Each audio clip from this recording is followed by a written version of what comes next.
Libro tercero. Abarca un intervalo de 2 años. Capítulo 1. Moisés lleva al pueblo al monte Sinaí, después de experimentar numerosos sufrimientos en el viaje. 1. Después de obtener esa maravillosa liberación, los hebreos se encontraron con el problema del campo, que era completamente desierto y no daba ningún sustento. Había también muy poca agua, que era insuficiente para los hombres y no alcanzaba para dar de beber al ganado. La tierra estaba reseca y no tenía humedad que permitiera nutrir vegetales. Se vieron obligados a viajar por ese campo, porque no había otro por el que pudieran hacerlo. Habían llevado consigo agua de la tierra por donde habían viajado antes, como les ordenó que hicieran su conductor. Pero cuando se hubo consumido, se vieron obligados a sacar agua de pozos, penosamente, por la dureza de la tierra. Además el agua que encontraron era amarga, no potable, y escasa. Siguieron viajando y llegaron al atardecer a un sitio llamado Mar, nombre este que tenía por la mala calidad de sus aguas, porque mar significa amargo. Llegaron allí afligidos por el cansancio del viaje y la falta de alimentos, que para ese entonces ya era completa. Había allí una fuente, que los indujo a acampar en ese sitio, y que aunque no era bastante para satisfacer a un ejército tan grande, les dio algún ánimo el haberla hallado en ese sitio del desierto. Sobre todo porque se habían enterado por los que habían ido a investigar, que si seguían más adelante no encontrarían nada. Pero aquella agua era amarga y no potable para los hombres, e intolerable para los animales.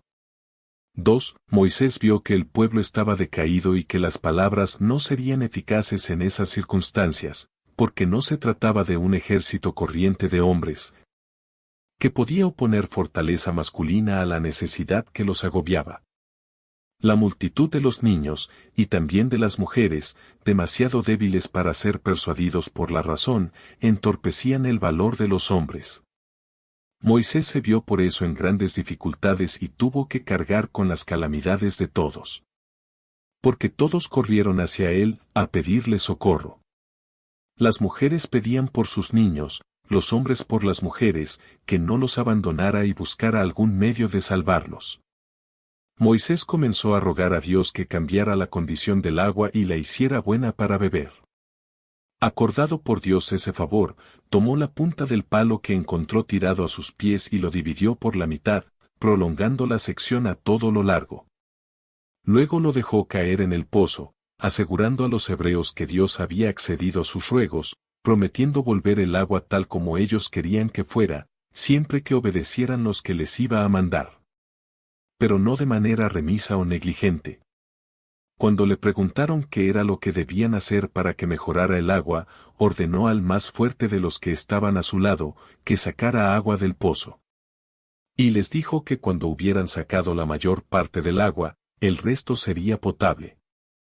Trabajaron tanto hasta que el agua, agitada y purificada, quedó apropiada para beber. 3. Luego partieron de allí y llegaron a Elís, sitio que desde lejos parecía bueno, porque había un bosquecillo de palmeras, pero cuando estuvieron cerca vieron que era un mal sitio, porque las palmeras eran solo 70. Y eran árboles mal crecidos, rastreros, por falta de agua. Toda la tierra estaba seca, de los manantiales, de los que había 12, no llegaba la humedad suficiente para hacerla útil. Más que fuentes eran sitios húmedos de los que no brotaba agua y que no podían regar suficientemente los árboles. Cavaron en la arena, pero no hallaron agua. Las pocas gotas que podían recoger en las manos eran inservibles por el barro. Los árboles eran demasiado flojos para producir frutos, por falta de agua que los vivificara. La multitud echó la culpa a su conductor y formuló graves quejas contra él. Dijo que a él le debían la miserable situación en que se hallaban y la adversidad que estaban experimentando. Porque para ese entonces ya habían viajado durante 30 días y se habían agotado todas las provisiones que llevaran consigo, como no encontraban alivio, se hallaban desalentados. Al fijar su atención únicamente en su desgracia actual, no recordaban las mercedes que habían recibido de Dios, ni las que les diera la sabiduría de Moisés. Muy enojados con su conductor, sentían fervorosas intenciones de apedrearlo, como responsable directo de sus desdichas.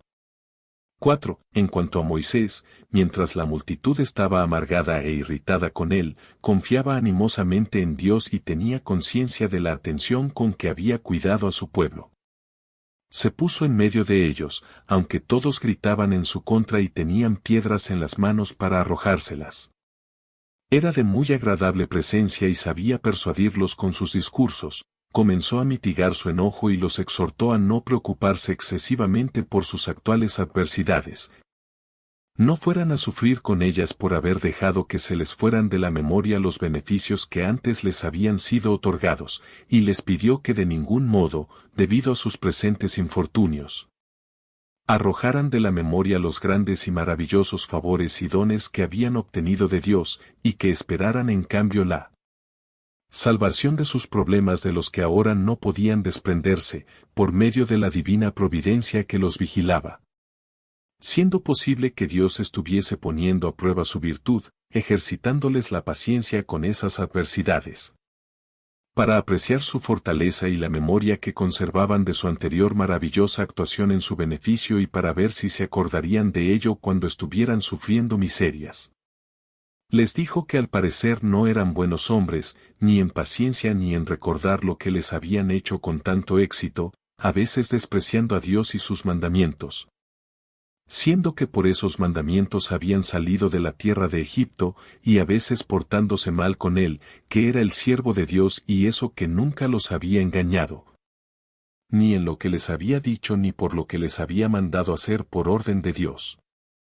También les recordó todo lo que anteriormente había pasado, que los egipcios habían sido destruidos cuando trataron de detenerlos, contra la orden de Dios, que un mismo río fue sangre para los otros, inapta para beber, y para ellos dulce y potable, que ellos pasaron por un camino nuevo abierto en el mar, el que se alejó a mucha distancia de ellos, y que de ese modo se salvaron y vieron luego destruidos a sus enemigos. Y que cuando se encontraron carentes de armas Dios se las suministró en gran cantidad. De este modo les recordó todas las oportunidades en las que cada vez que parecía que iban a ser destruidos Dios acudía a salvarlos de manera asombrosa, y que conservaba el mismo poder, y que ni aun ahora debían desesperar de su providencia. Los exhortó por lo tanto a seguir tranquilos, y a que consideraran que la ayuda, aunque no viniese enseguida, no vendría demasiado tarde, si se presentaba antes de que sufrieran grandes desdichas. Que debían razonar que Dios no demoraba su ayuda porque no tuviese miramientos con ellos, sino porque primero quería probar su fortaleza y el placer con que tomaban su libertad, para averiguar si tenían el alma suficientemente grande como para soportar la falta de alimentos y la escasez de agua, o si preferían ser esclavos, como los animales son esclavos de los que les dan de comer generosamente, pero solo para hacerlos más útiles para servirlos. En cuanto a él, no le preocupaba su propia seguridad, porque si moría injustamente, no lo consideraría una aflicción, más se preocupaba por ellos, por temor de que al arrojarle piedras a él los juzgaran como condenando a Dios mismo. 5. De este modo Moisés apaciguó al pueblo y la contuvo de apedrearlo y le hizo arrepentirse de lo que estaba a punto de hacer. Como le pareció que la necesidad que sufrían hacía menos injustificable su pasión, pensó que debía apelar a Dios con oraciones y súplicas. Subió a una altura y pidió a Dios algún socorro para el pueblo, y alguna forma de librarlo de la necesidad que sufría, porque en él, y solo en él, estaba su esperanza de salvación. Y le pidió que perdonara lo que la necesidad había obligado a hacer al pueblo, porque estaba en la naturaleza de la humanidad ser difícil de satisfacer y quejarse ante la adversidad. Dios prometió que se ocuparía y les daría el socorro que pedían. Oyendo esto Moisés bajó a reunirse con la multitud. Cuando lo vieron alegre ante las promesas que había recibido de Dios, se les cambió la expresión del rostro, que de triste se volvió jubilosa. Moisés se situó entre ellos y les dijo que venía a traerles la salvación de Dios de sus actuales desventuras. En efecto, Poco después llegó volando desde el mar una gran cantidad de codornices, aves que abundan más en ese golfo árabe que en otra parte, cuando estuvieron sobre ellos.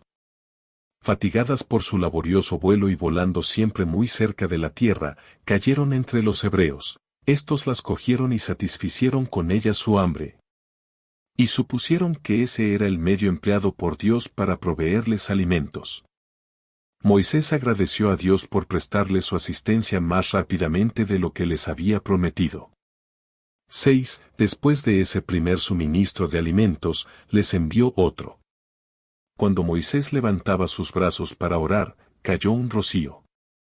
Moisés vio que era pegajoso en las manos y supuso que era otra comida que Dios les mandaba, y lo probó, y viendo que el pueblo no sabía lo que era y pensaba que era la nieve que habitualmente cae en esa época del año. Les dijo que ese rocío no había caído del cielo de la forma que ellos se imaginaban, sino para su preservación y sustento. Lo probó y les dio un poco para que pudieran comprobar lo que les había dicho.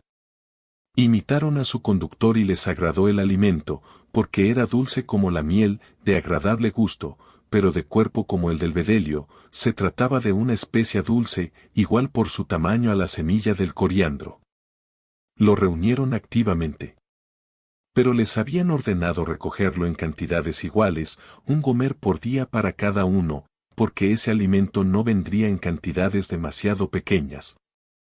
Para que los débiles no dejaran de tomar su parte a causa de que los fuertes recogieran demasiado.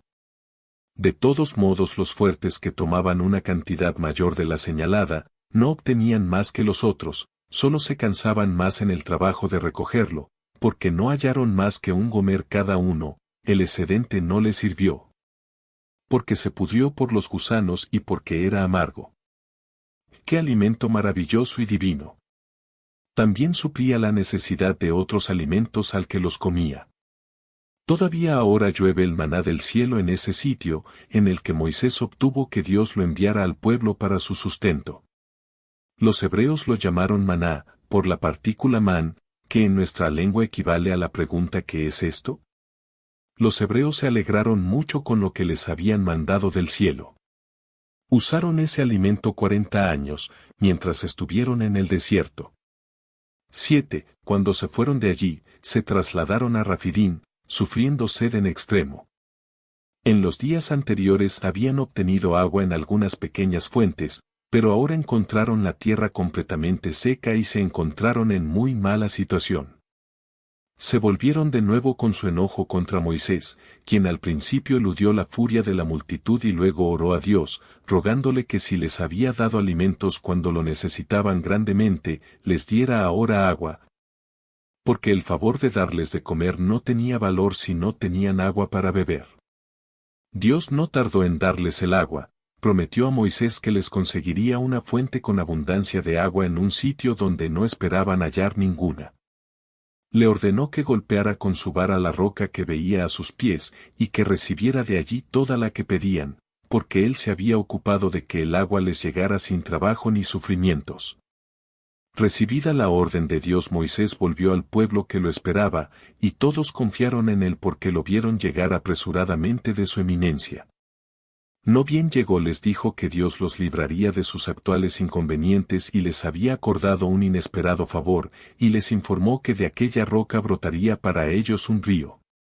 Sorprendidos ante estas palabras, creyeron que tendrían que partir la roca a pedazos, fatigados como estaban por la sed y el viaje.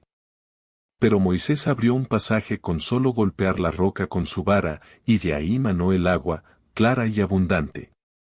Estupefactos ante aquel maravilloso resultado, sintieron satisfecha la sed, por así decirlo, con solo ver el agua. Y bebieron el agua, que encontraron grata y dulce, como un verdadero presente de Dios. El pueblo sintió también admiración por la manera como Moisés era honrado por Dios, y agradecieron a Dios con sacrificios por su providencia hacia ellos. Esa escritura que hay en el templo nos informa de qué modo Dios anunció a Moisés que saldría el agua de la roca. Capítulo 2. Los amalecitas y las naciones vecinas hacen guerra a los hebreos y son derrotados, perdiendo gran parte de su ejército. 1. El nombre de los hebreos ya había comenzado a ser conocido en todas partes, llegando hasta el extranjero los rumores de sus actividades. Lo cual hizo concebir no poco miedo a los habitantes de los países. Se enviaron embajadores, exhortándose recíprocamente a defenderse y a empeñarse en destruir a aquellos hombres. Los que indujeron a los demás a hacerlo fueron los que habitaban en Goboltis y Petra. Se llamaban los amalecitas, y eran la nación más guerrera de todas las que vivían en los alrededores.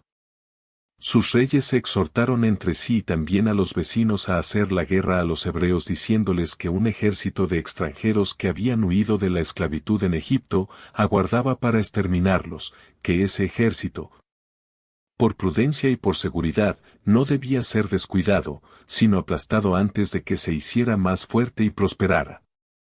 Que había que anticiparse a iniciar las hostilidades, porque sería indolencia no hacerlo.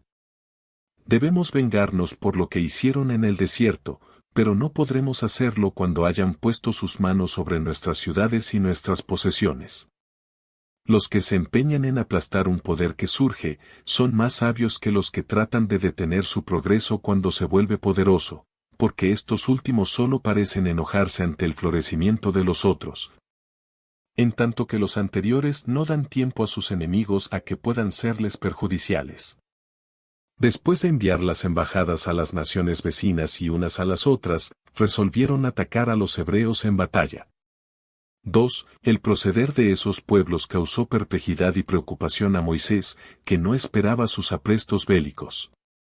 Cuando los países estuvieron listos para combatir, y la multitud de los hebreos se vio obligada a probar la suerte de la guerra, se hallaron en un gran desorden, carentes de todo. Y tuvieron que pelear con hombres que estaban bien preparados para ello. Por eso Moisés comenzó a animarlos, a exhortarlos a templar los corazones, y a confiar en la ayuda de Dios, con la cual habían adelantado hasta encontrarse en libertad. Y a esperar la victoria sobre los que estaban prontos a pelear con ellos para privarlos de esa bendición. Debían suponer, les dijo, que su ejército era numeroso, que no les faltaba nada, ni armas, ni dinero, ni provisiones, ni ninguna de esas otras ventajas que cuando los hombres las poseen pelean intrépidamente. Y que debían considerar que tenían todas esas ventajas en la asistencia divina. También debían suponer que el ejército del enemigo era pequeño, desarmado, débil y carente de esas conveniencias que ellos sabían que son necesarias cuando es la voluntad de Dios que sean derrotados. Que la asistencia de Dios era valiosa ya lo sabían por experiencia, lo habían conocido en numerosas pruebas, y todas ellas más terribles que la guerra, que solo es contra hombres, mientras que aquellas eran el hambre y la sed. Cosas realmente por su propia naturaleza insuperables, y también contra montañas, y ese mar que no les permitía huir. Sin embargo, todas esas dificultades habían sido vencidas por la graciosa amabilidad de Dios para con ellos. Los exhortó a ser valientes en la ocasión y a considerar que toda su prosperidad dependía de su actual victoria sobre el enemigo. 3. Con estas palabras Moisés animó a la multitud, y luego reunió a los principales de las tribus y a sus jefes, separada y conjuntamente. A los jóvenes les encargó que obedecieran a los mayores, y a los mayores a obedecer a los conductores. El pueblo se sintió exaltado y estuvo dispuesto a probar la fortuna en la batalla, esperando que de ese modo se vería libre al fin de sus miserias. Más aún, pidieron a Moisés que los llevara inmediatamente contra sus enemigos sin la menor demora, porque ningún atraso podría obstaculizar su presente resolución. Moisés agrupó a los que eran aptos para la guerra en diferentes tropas, y los puso a las órdenes de Josué hijo de Nun, de la tribu de Efraín. Hombre de gran valor y paciencia para el trabajo y de gran capacidad para entender y para hablar lo que era apropiado, muy serio en su adoración a Dios y, verdaderamente como Moisés, maestro de piedad. Destinó una pequeña parte de los hombres armados para que se apostaran junto al agua y cuidaran a los niños, las mujeres y el campamento. Toda la noche se prepararon para la guerra, tomaron las armas, las que estaban bien hechas, y prestaron atención a sus comandantes, listos para correr a la lucha en cuanto Moisés diera la voz de orden. Moisés también se quedó despierto, enseñando a Josué a ordenar el campo.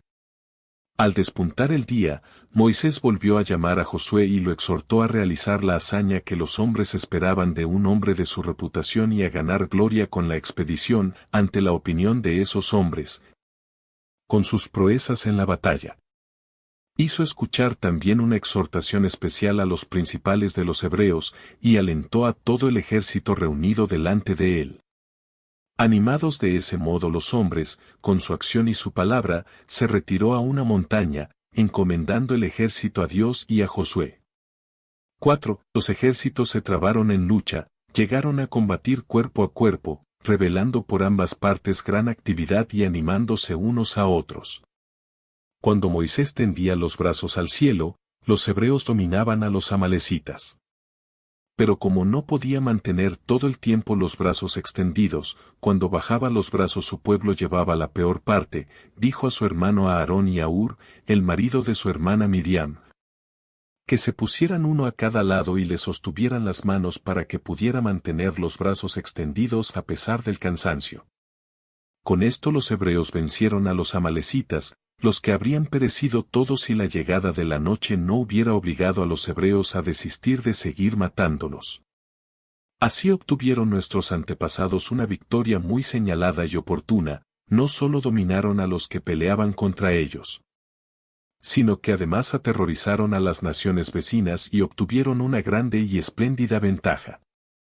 Porque cuando tomaron el campamento de los enemigos, conquistaron un botín para el pueblo y para sus familias privadas, siendo que hasta entonces no tenían abundancia de nada y ni siquiera de los alimentos necesarios. La referida batalla, una vez triunfantes, fue también motivo de su prosperidad, no solo para el presente sino también para las edades futuras. Porque no solo esclavizaron el cuerpo de sus enemigos, sino que subyugaron también sus mentes y, después de esa batalla, se hicieron terribles para todos los que vivían alrededor de ellos. Adquirieron además una vasta cantidad de riquezas, porque quedó en el campamento del enemigo una gran porción de plata y oro, también vasijas de bronce, de las que usaban las familias, muchos utensilios, bordados. De dos clases, es decir, de los que estaban tejidos y de los que eran adornos de sus armaduras, y otras cosas que servían para uso de las familias y para el moblaje de las habitaciones. También obtuvieron la presa del ganado y de todo lo que suele seguir por el campo a los campamentos cuando se trasladan de un sitio a otro. Los hebreos se valoraron por su valentía y reclamaron el mérito de su valor. Y se acostumbraron perpetuamente a sobrellevar penurias, con las que juzgaban que todas las dificultades pueden ser superadas. Estas fueron las consecuencias de la batalla. 5. Al día siguiente Moisés despojó los cuerpos de sus enemigos y reunió los armamentos de los que habían huido, y entregó recompensas a los que se habían destacado en la acción. Y recomendó sumamente a Josué, el general del ejército, con el testimonio de todos los hombres, por las grandes acciones que había realizado. Ningún hebreo fue muerto, y las muertes del ejército enemigo fueron demasiado grandes para ser enumeradas. Moisés ofreció sacrificios de agradecimiento a Dios, y levantó un altar al que llamó Dios Conquistador. Anticipó además que los amalecitas serían completamente destruidos y que en adelante no quedaría ninguno, porque habían peleado contra los hebreos, cuando éstos se hallaban en el desierto y afligidos. Luego obsequió una fiesta al ejército. De este modo libraron su primera batalla con los que se aventuraron a oponerse a ellos, después de su salida de Egipto. Cuando Moisés celebró el festival de la victoria, permitió a los hebreos que descansasen unos días, y luego los hizo formar en orden de batalla, porque ahora tenía muchos soldados en armadura liviana. Avanzando gradualmente, llegaron al monte Sinaí, 3 meses después de haber salido de Egipto, era la montaña donde, como hemos relatado anteriormente, habían ocurrido la visión de la zarza y las demás apariciones milagrosas. Capítulo 3. Moisés recibe amablemente a su suegro Jetro, cuando va a visitarlo al monte Sinaí. 1. Cuando Raguel, el suegro de Moisés, supo el próspero estado de sus asuntos, fue alegremente a su encuentro y dio una buena acogida a Moisés, a Séfora, su mujer, y a sus hijos. Moisés se alegró sobremanera de su llegada. Después de ofrecer sacrificios hizo una fiesta para la multitud junto a la zarza que había visto anteriormente, todos participaron con sus familias. Aarón y su familia se reunieron con Raguel y cantaron himnos a Dios, como autor y procurador de su liberación y su libertad.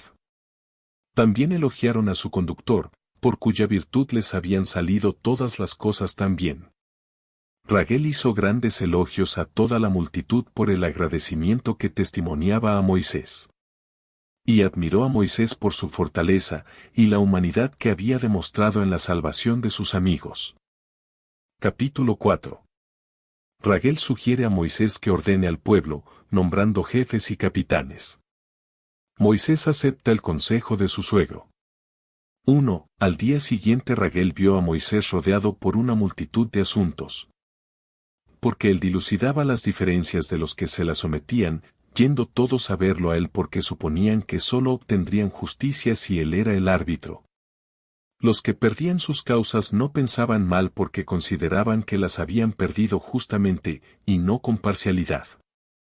Raguel no dijo nada en ese momento, para no estorbar a los que hacían uso de la virtud de su conductor.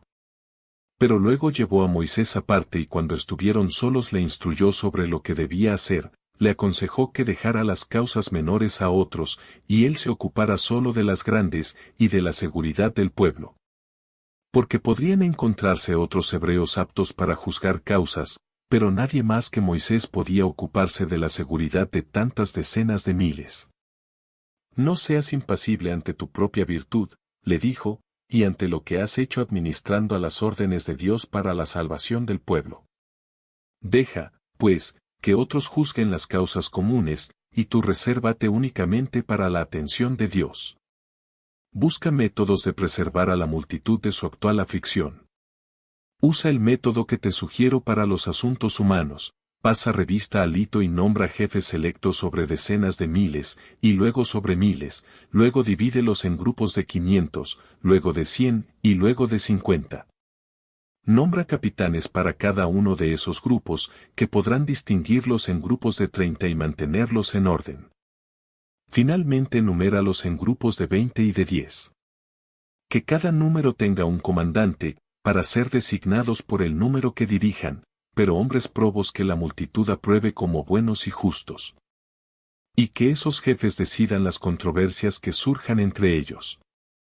Y si se produce alguna causa grande, que la traigan ante los jefes de mayor dignidad, y si surge alguna dificultad grande que ni aun ellos pueden resolverla, que te la envíen a ti. De ese modo habrá dos ventajas, los hebreos tendrán justicia y tú podrás servir constantemente a Dios y procurar de él que sea más favorable a su pueblo. 2. Esta fue la admonición de Raguel. Moisés recibió amablemente su consejo y actuó de acuerdo con su sugestión. No ocultó quién había ideado el método, ni pretendió que fuera de su invención. Informó a la multitud quién había sido. Y nombró a Raguel en los libros que escribió, como la persona que había creado esa ordenación del pueblo, considerando justo dar un testimonio verdadero a las personas valiosas. Aunque pudiese haber obtenido reputación adjudicándose las invenciones de otros hombres.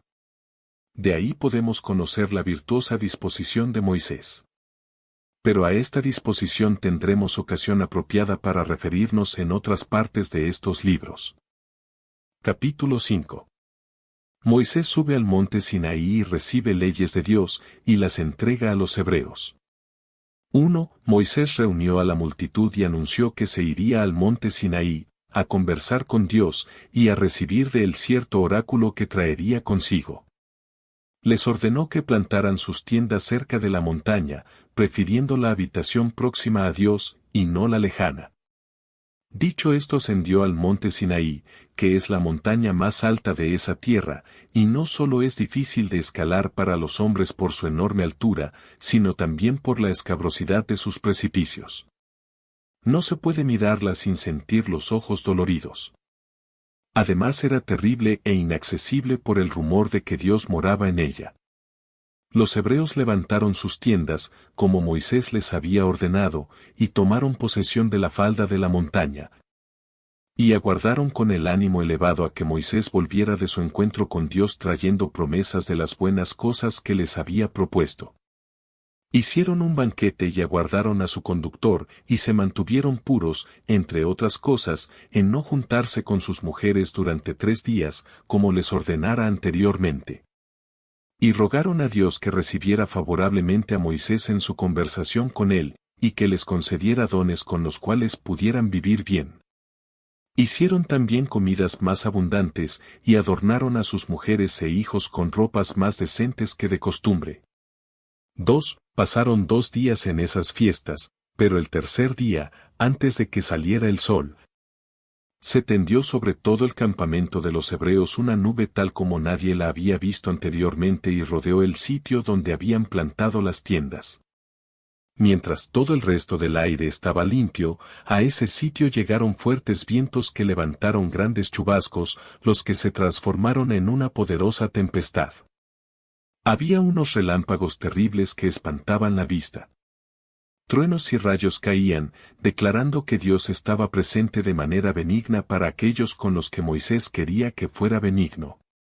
Respecto a estos hechos, mis lectores pueden pensar lo que a cada cual le plazca. Yo tengo que contar esta historia, tal como figura en los libros sagrados. Ese espectáculo, y los sorprendentes ruidos que herían los oídos, perturbaron a los hebreos en sumo grado, porque no estaban acostumbrados a ellos. Luego el rumor extendido de que Dios habitaba habitualmente en aquella montaña, les impresionó grandemente, y se encerraron apesadumbrados en sus tiendas, suponiendo que Moisés sería destruido por la ira divina y esperando igual destrucción para ellos. 3. Estando dominados por esos temores, apareció Moisés jubiloso y muy exaltado. Cuando lo vieron perdieron el miedo y concibieron mayores esperanzas para lo futuro. También el aire, después de aparecer Moisés, se limpió de todo su desorden anterior. Moisés congregó al pueblo para que oyera lo que Dios le dijera. Una vez reunidos, subió a una eminencia desde la cual pudieran oírlo, y dijo: Hebreos, Dios me recibió amablemente como lo había hecho antes. Y sugirió un método feliz de vida para vosotros y un orden de gobierno político, y está ahora presente en este campamento.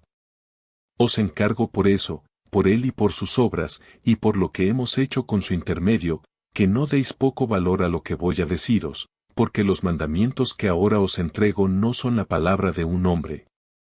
Si consideráis la gran importancia de las cosas mismas, comprenderéis la grandeza de aquel que los instituyó, y que no desdeñó comunicármelos para nuestro común beneficio. Porque no debe suponerse que el autor de esas instituciones es simplemente Moisés, el hijo de Amram y Joquebed, sino de aquel que obligó al Nilo a llevar sangre por vosotros. El que domó la altivez de los egipcios con varias clases de sentencias, el que nos abrió un camino por el mar, el que ideó un medio para enviarnos alimentos del cielo cuando nos afligía su falta. El que hizo salir agua de una roca, cuando era poca la que teníamos, el que hizo que Adán compartiera los frutos de la tierra y del mar, el que dio los medios para que Noé escapara al diluvio, el que hizo que nuestro antepasado Abraham, peregrino nómada, se convirtiera en el heredero de Canaán, el que hizo que Isaac naciera de padres muy viejos. El que hizo que Jacob se viera adornado de 12 hijos virtuosos, el que hizo que José fuera el poderoso señor de los egipcios. Es el quien nos envía estas instrucciones, siendo yo su intérprete. Que sean venerables para vosotros. Sustentadlas con más firmeza que a vuestras mujeres e hijos. Porque si las seguís llevaréis una vida feliz, gozaréis de los frutos de la tierra, veréis tranquilo el mar y los frutos del vientre nacerán completos, como lo exige la naturaleza. Seréis, además, terribles para vuestros enemigos. He sido recibido ante Dios y he oído su voz incorruptible, porque es grande su preocupación por vuestra nación y su permanencia. 4. Dicho esto condujo a los hebreos, con sus mujeres e hijos, tan cerca de la montaña, que pudieron oír a Dios mismo que les hablaba sobre los preceptos que debían practicar. Para que la energía de lo que debía decir no sufriera daño al ser pronunciada por la lengua de un hombre, que solo podía ofrecerla a su comprensión de manera imperfecta. Todos oyeron una voz que les llegaba de arriba, de tal modo que no se les escapó ni una sola de las palabras que Moisés escribió en 2 tablas, y que no nos es permitido anotar directamente. Pero vamos a declarar su importancia. 5. El primer mandamiento nos enseña que no hay más que un Dios, y que solo a Él debemos adorar. El segundo nos ordena no hacer ninguna imagen de animal para adorarla. El tercero, que no debemos jurar por Dios falsamente. El cuarto, que debemos guardar el 7º día, descansando de toda clase de trabajo. El quinto, que debemos honrar a nuestros padres. El sexto, que debemos abstenernos de matar. El 7º, que no debemos cometer adulterio. El 8º, que no debemos ser culpables de robo. El 9º, que no debemos prestar falso testimonio. El 10º, que no debemos cobijar deseos de lo que sea de otros. 6. La multitud se regocijó al oír a Dios mismo dar los preceptos de los cuales les había hablado Moisés, y la congregación se disolvió. Pero durante los días siguientes fueron a la tienda de Moisés pidiéndole que les trajera otras leyes de Dios. Moisés anotó esas leyes y luego les informó de qué manera debían desempeñarse en todos los casos. A estas leyes me referiré a su debido tiempo. Pero la mayoría la reservaré para otro libro, donde daré de ellas una clara explicación. 7. Al llegar las cosas a este punto, Moisés subió de nuevo al monte Sinaí, anunciándolo de antemano. Ascendió en presencia de todos, y como estuviera ausente mucho tiempo, porque permaneció allí 40 días, se apoderó el temor de los hebreos de que le hubiera ocurrido algún daño. No había nada tan triste y que tanto les perturbara, como la idea de que Moisés hubiera perecido. Hubo una variante en los sentimientos hacia él. Algunos decían que había caído entre fieras, siendo de esta opinión en su mayoría los que estaban mal dispuestos hacia él, otros decían que había partido y se había ido con Dios. Pero los más prudentes se dejaban guiar por la razón y no encontraban satisfacción en ninguna de estas opiniones, pensando que si sucedía a veces que los hombres cayeran entre las fieras y perecieran, también era posible que por su virtud hubiese partido y se hubiese ido con Dios. Permanecieron por lo tanto tranquilos a la espera de los acontecimientos. Pero les dolía mucho la suposición de que hubiesen perdido a un gobernador y protector, que no podrían nunca recobrar, ni esta sospecha les daba autorización para esperar ningún hecho confortante sobre aquel hombre. Ni podían reprimir su preocupación y melancolía. No obstante, el campamento no se movió de su lugar, porque Moisés les había ordenado que permanecieran allí. 8. Cuando pasaron los 40 días, con otras tantas noches, Moisés regresó, no habiendo probado bocado de ninguna comida indicada habitualmente para la alimentación de los hombres. Su aparición llenó al ejército de alegría, y él les declaró los cuidados que Dios sentía por ellos, y con qué conducta de vida podrían vivir felices. Les dijo que durante esos días de su ausencia le había sugerido que hiciera construir un tabernáculo para él, al que descendería cuando viniera a reunirse con ellos, y de qué modo deberemos conducirlo con nosotros cuando nos vayamos de este sitio. Ya no habrá necesidad de subir al monte Sinaí, porque él vendrá a ocupar su tabernáculo y estará presente durante nuestras oraciones. También dijo que el tabernáculo debía ser de las medidas y de la construcción que le había indicado, y que había que poner manos a la obra y hacerlo con diligencia.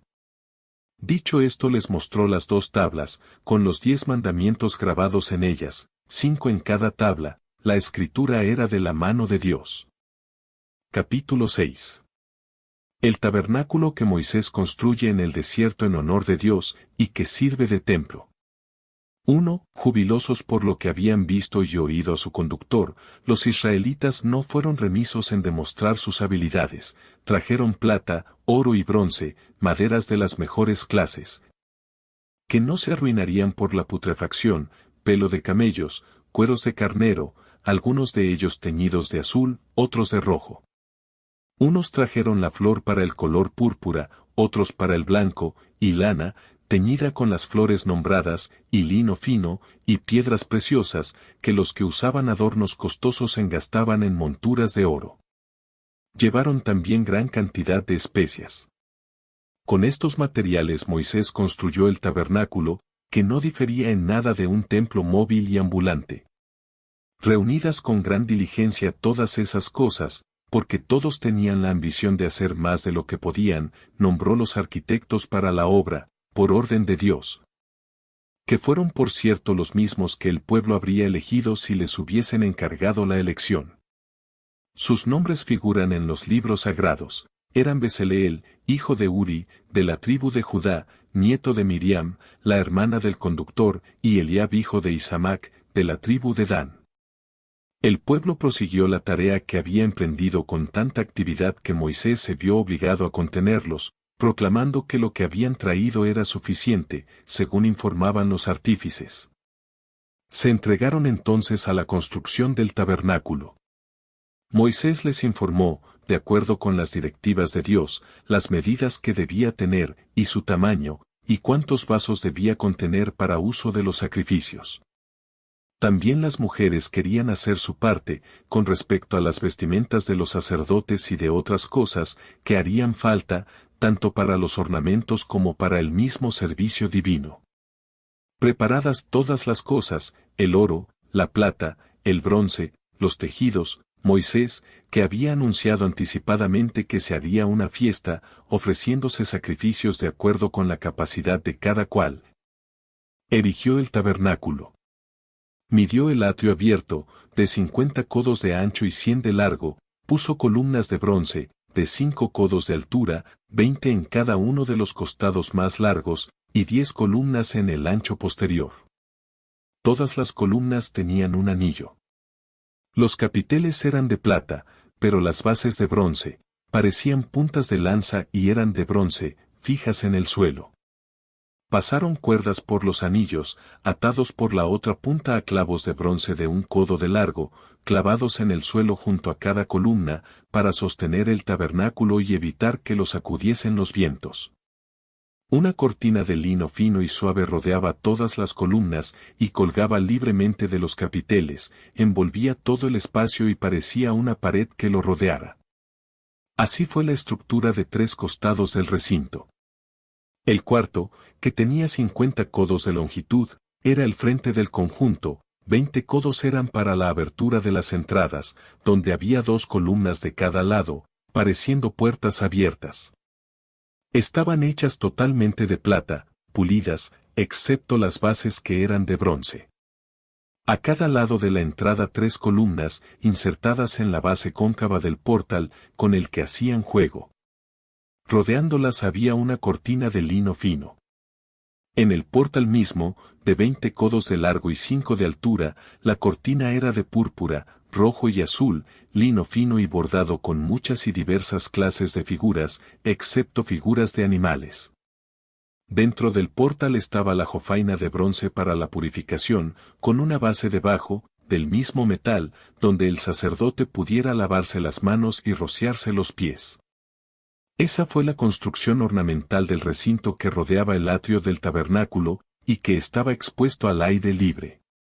2. En cuanto al tabernáculo mismo, Moisés lo ubicó en el centro de ese atrio, dando frente al este, de modo que recibiera los primeros rayos del sol. Su longitud, una vez instalado, era de 30 codos, y su ancho de 12. Una de las paredes daba al sur y la otra estaba expuesta al norte, quedando el oeste en la parte posterior. Fue necesario que su altura fuera igual a su ancho.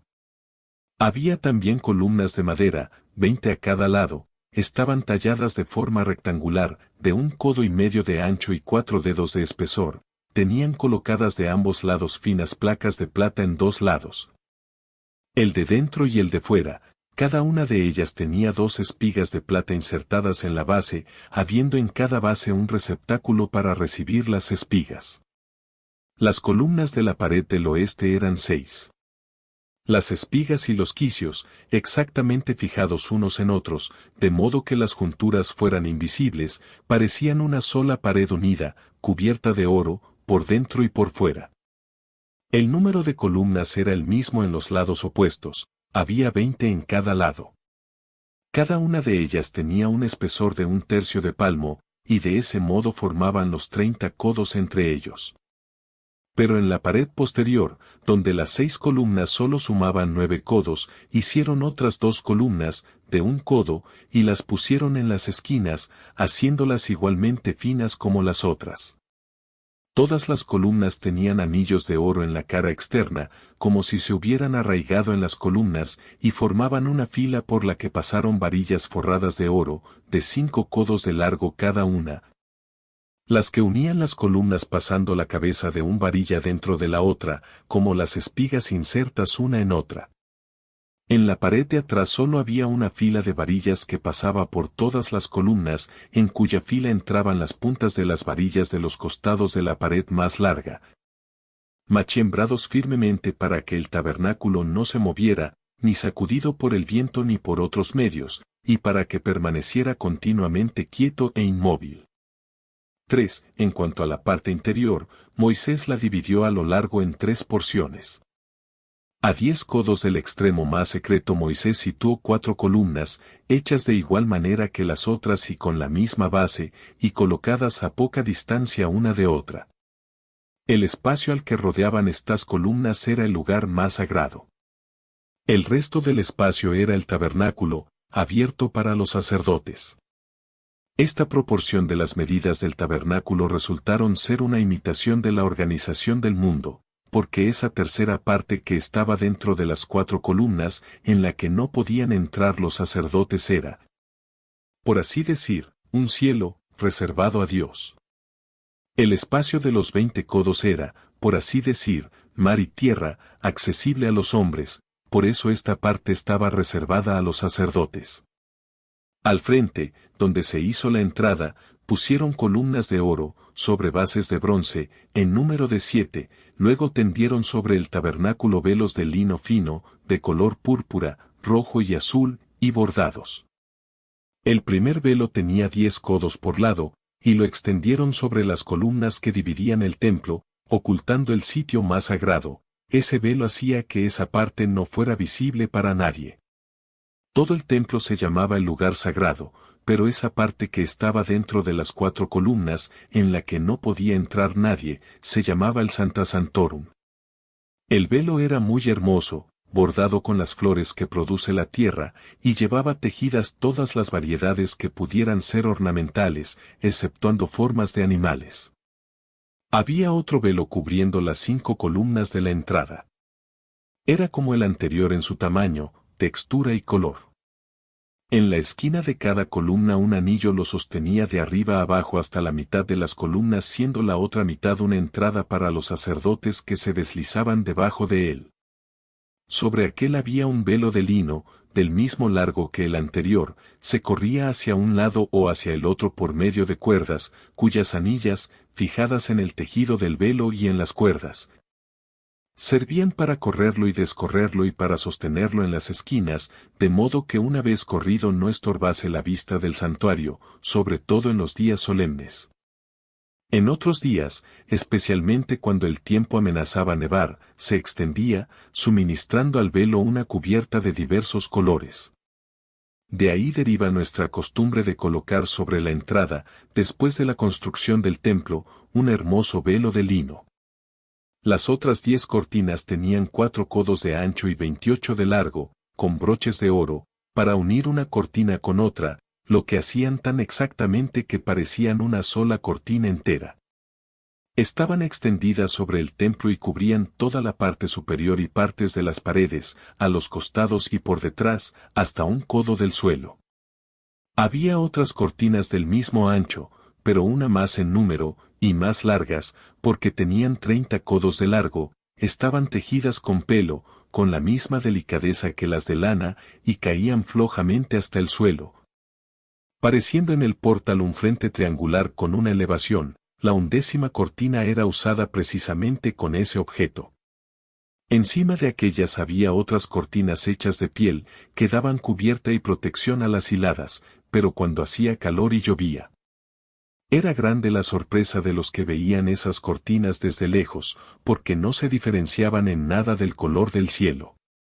Las que estaban hechas de pelo y de piel llegaban hasta abajo como el velo del portal y protegían contra el calor del sol y contra los daños que pudiera ocasionar la lluvia. De ese modo fue erigido el tabernáculo. 4. También hicieron un arca, consagrada a Dios, de madera fuerte que no se pudría. La llamaban, en nuestro idioma, Herón. Fue construida de este modo: su largo era de 5 palmos, y su ancho y alto de 3 palmos cada uno.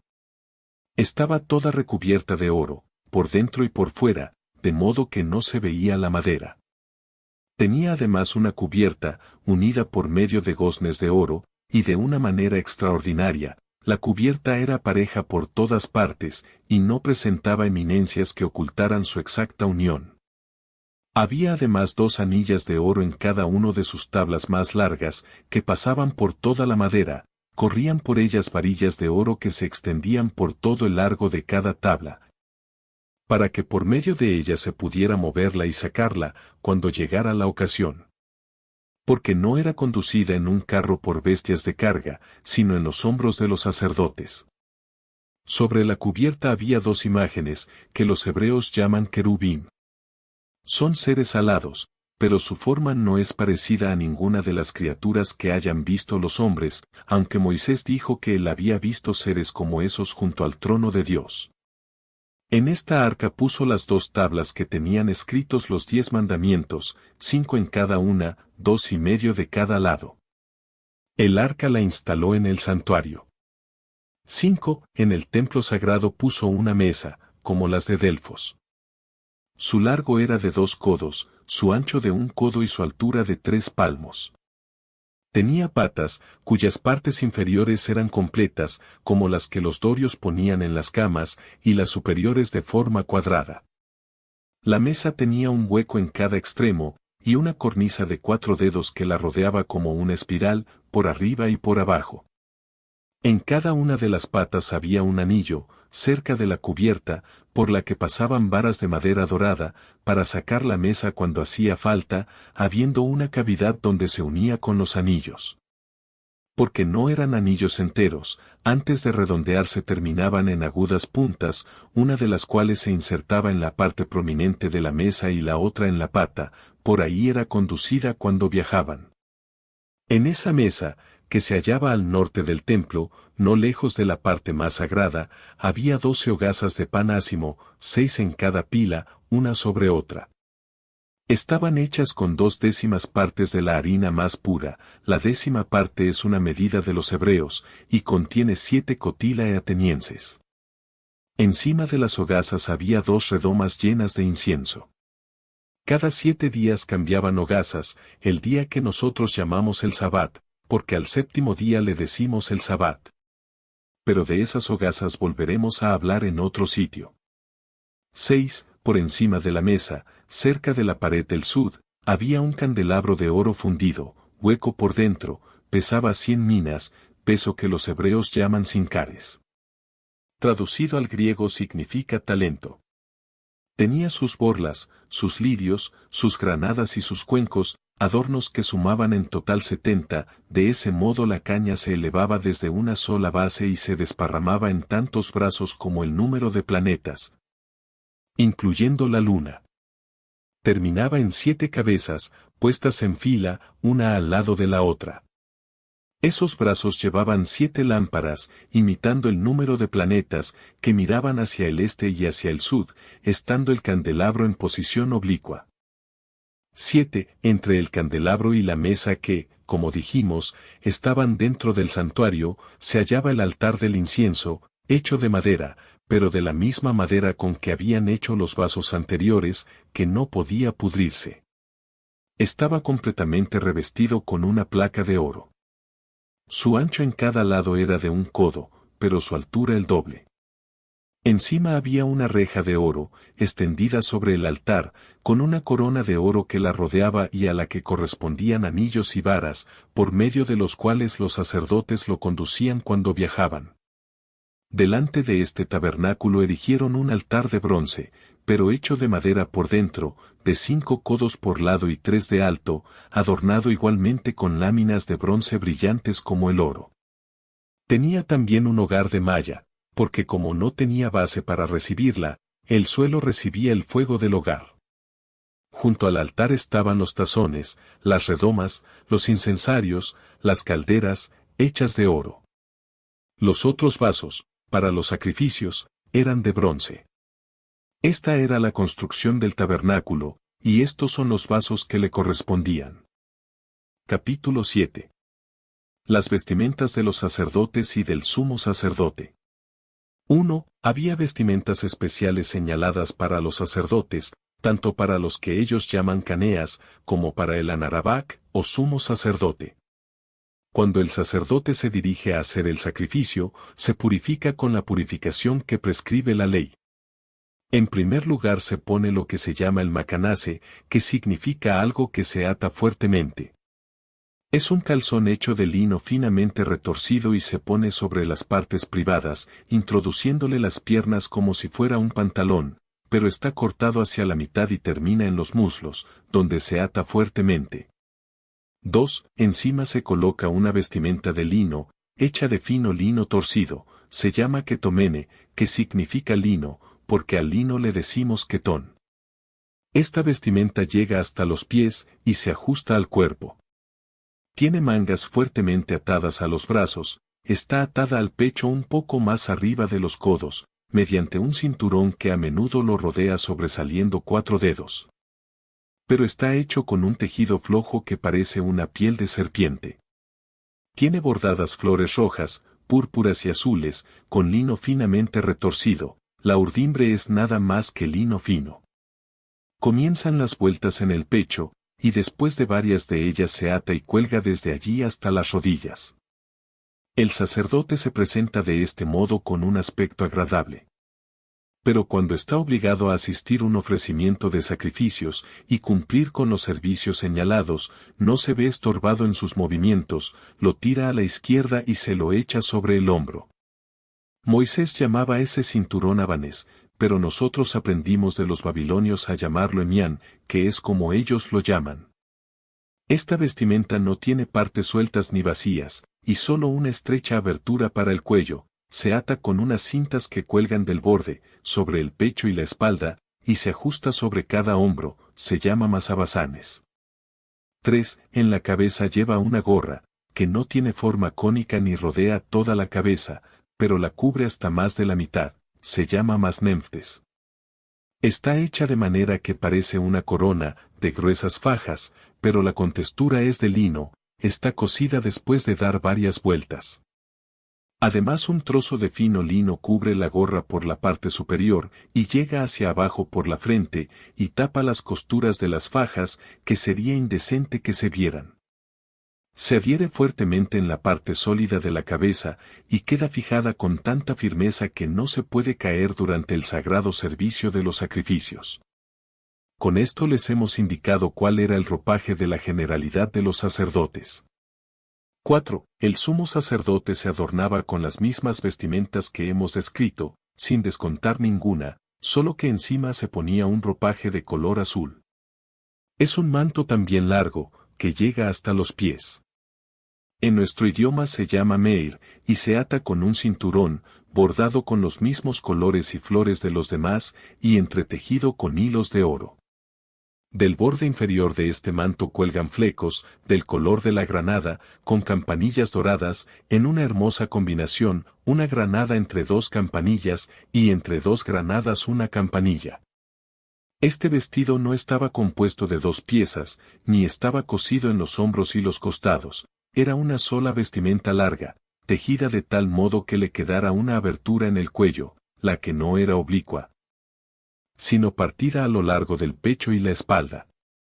Llevaba cosido un reborde, para que la abertura no pareciera demasiado indecente.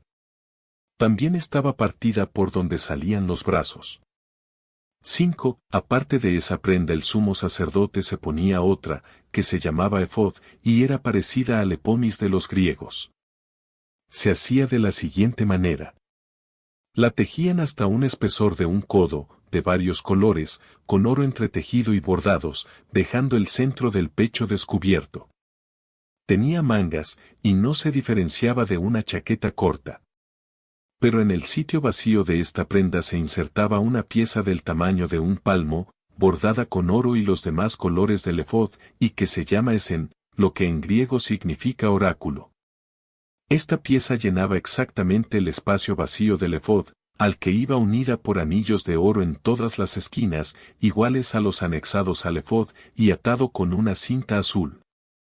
Para que el espacio entre los anillos no quedara vacío lo llenaban con puntadas de cintas azules. Había también 2 sardónices en los hombros del efod, para asegurarlo como si fueran botones, haciendo correr los 2 bordes hasta los sardónices para poder abrocharlos. Llevaban grabados los nombres de los hijos de Jacob en nuestra lengua y con nuestro alfabeto, 6 en cada lado de las piedras, estando los nombres de los hijos mayores en el hombro derecho. Había también 12 piedras en el peto, de tamaño y belleza extraordinarios. Eran un ornamento que no podía ser comprado por los hombres, por su inmenso valor. Estas piedras estaban en 3 filas, de a 4 por fila, y se insertaban en el peto, engastadas en monturas de oro, fijadas en el peto de tal modo que no se podían caer. Las primeras 3 piedras eran un sardónice, un topacio y una esmeralda. La segunda fila contenía un carbúnculo, un jaspe y un zafiro. El primero de la tercera fila era un ligurio, el siguiente una amatista y el tercero un ágata, que era el noveno del total. El primero de la cuarta fila era un crisólito, el siguiente un onix y el último de todos un berilo. Estas piedras llevaban grabados los nombres de los hijos de Jacob, a los que consideramos los jefes de nuestras tribus, teniendo cada piedra el honor de un nombre, en el orden de su nacimiento. Y como los anillos eran demasiado débiles para soportar el peso de las piedras, ponían otros 2 anillos de tamaño mayor, al borde de esa parte del peto que llega al cuello, y los insertaban en la misma contextura del peto. Para recibir cadenas finamente labradas que los conectaban con bandas de oro sobre los hombros, las extremidades se doblaban hacia atrás y penetraban en el anillo, en la parte posterior prominente del efod. Todo lo cual era para seguridad del peto, para que no se saliera de su sitio. Había también un cinturón cosido al peto, con los colores mencionados y entretejido con oro, que después de dar una vuelta se ataba sobre la costura y quedaba colgando. También había lazos de oro que recibían los flecos en cada extremo del cinturón y lo contenían enteramente. 6. La mitra del sumo sacerdote era la misma que hemos descrito anteriormente, y estaba formada del mismo modo que la de todos los sacerdotes, pero encima llevaba otra, con fajas bordadas de azul, rodeada de una tiara de oro pulido, de 3 filas, una encima de otra. De la tiara salía una copa de oro parecida a la hierba que nosotros llamamos ácaro, pero que los griegos entendidos en botánica llaman iosiamo. Por si alguien vio la hierba pero no sabe su nombre, o conoce el nombre pero no sabe distinguirla, daré una descripción de la hierba. Tiene a menudo más de 3 palmos de altura, su raíz es parecida a la del nabo, y el que la compare con ella no se equivocará, pero sus hojas son como las de la menta. De sus ramas sale un cáliz que penetra en la rama, y la rodea una túnica, que se desprende naturalmente cuando cambia, para producir el fruto. El cáliz es del tamaño del hueso del dedo meñique, pero en la extensión de su apertura es como una copa. Lo voy a describir para los que no lo conocen. Imaginemos una esfera dividida en 2 partes, redonda abajo pero con otro segmento que crece de abajo arriba hasta formar una circunferencia. Supongamos que se va estrechando poco a poco, y que la cavidad de esa parte se achica y luego se ensancha de nuevo gradualmente hacia el borde, como las ranuras que vemos en el ombligo de una granada.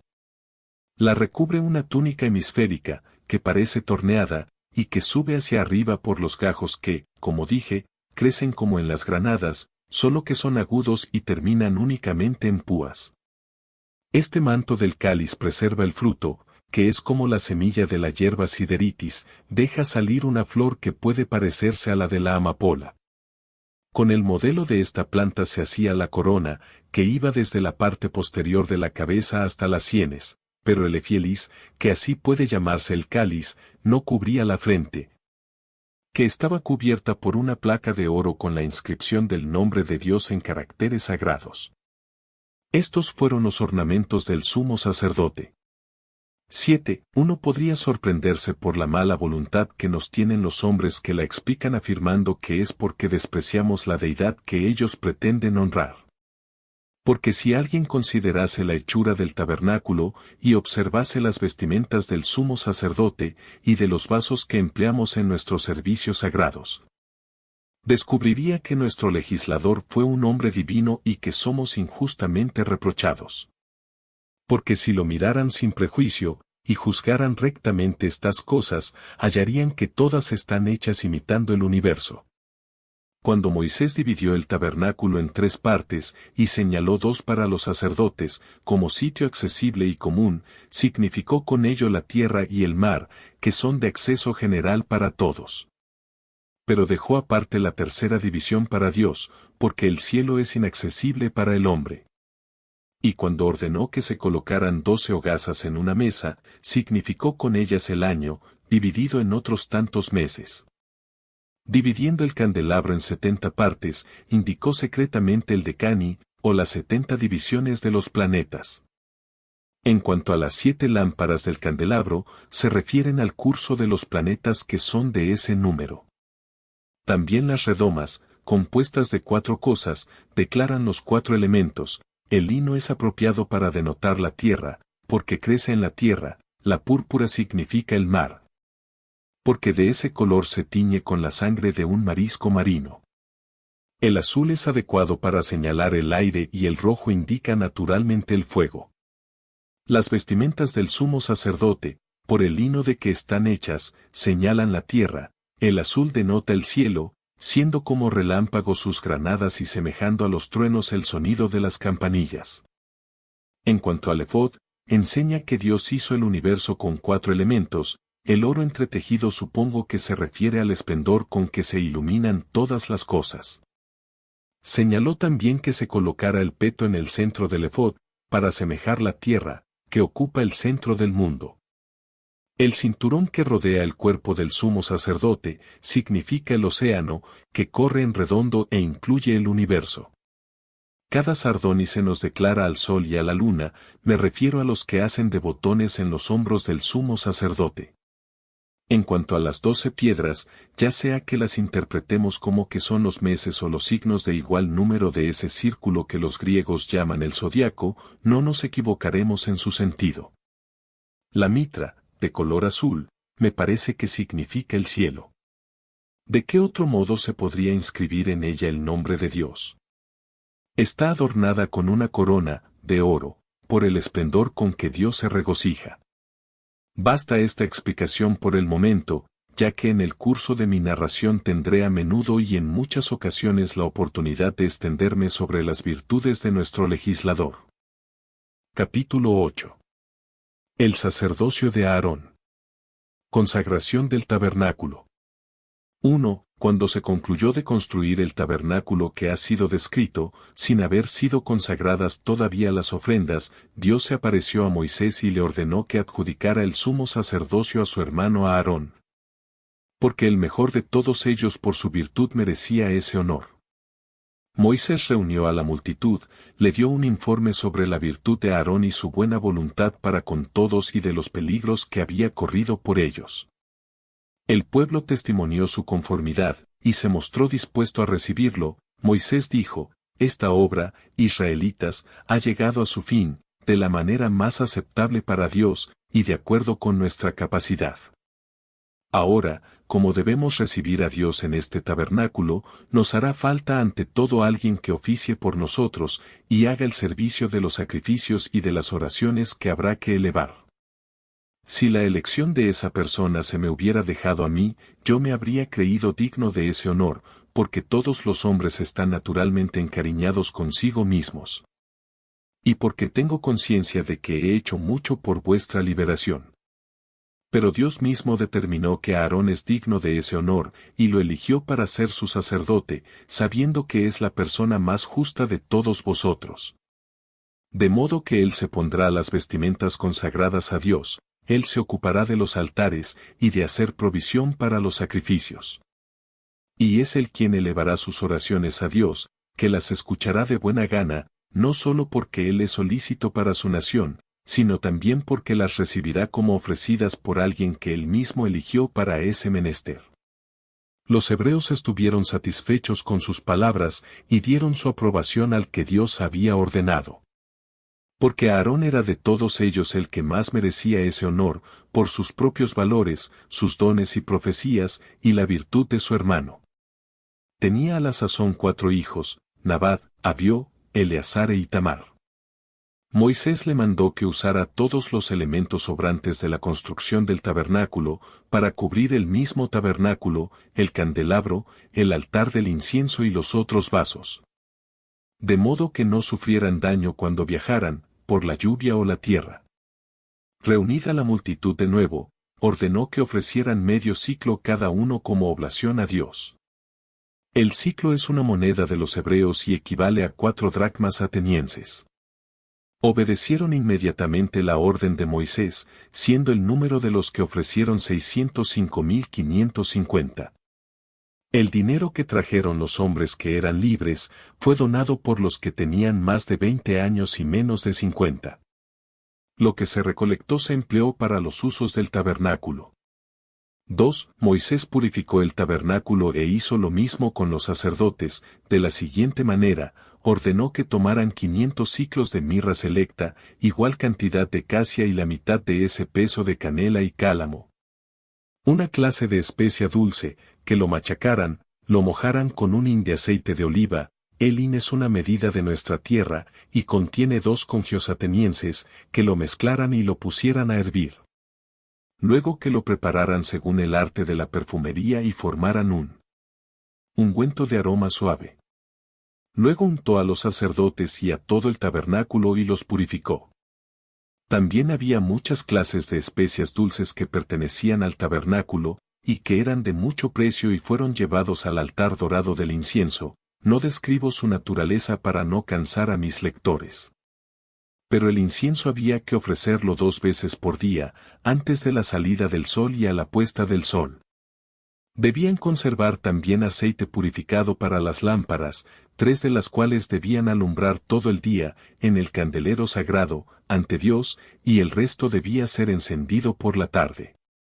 3. Cuando todo terminó, Bezaleel y Eliab revelaron ser los obreros más hábiles, porque inventaron obras más finas que lo que habían hecho otros antes que ellos.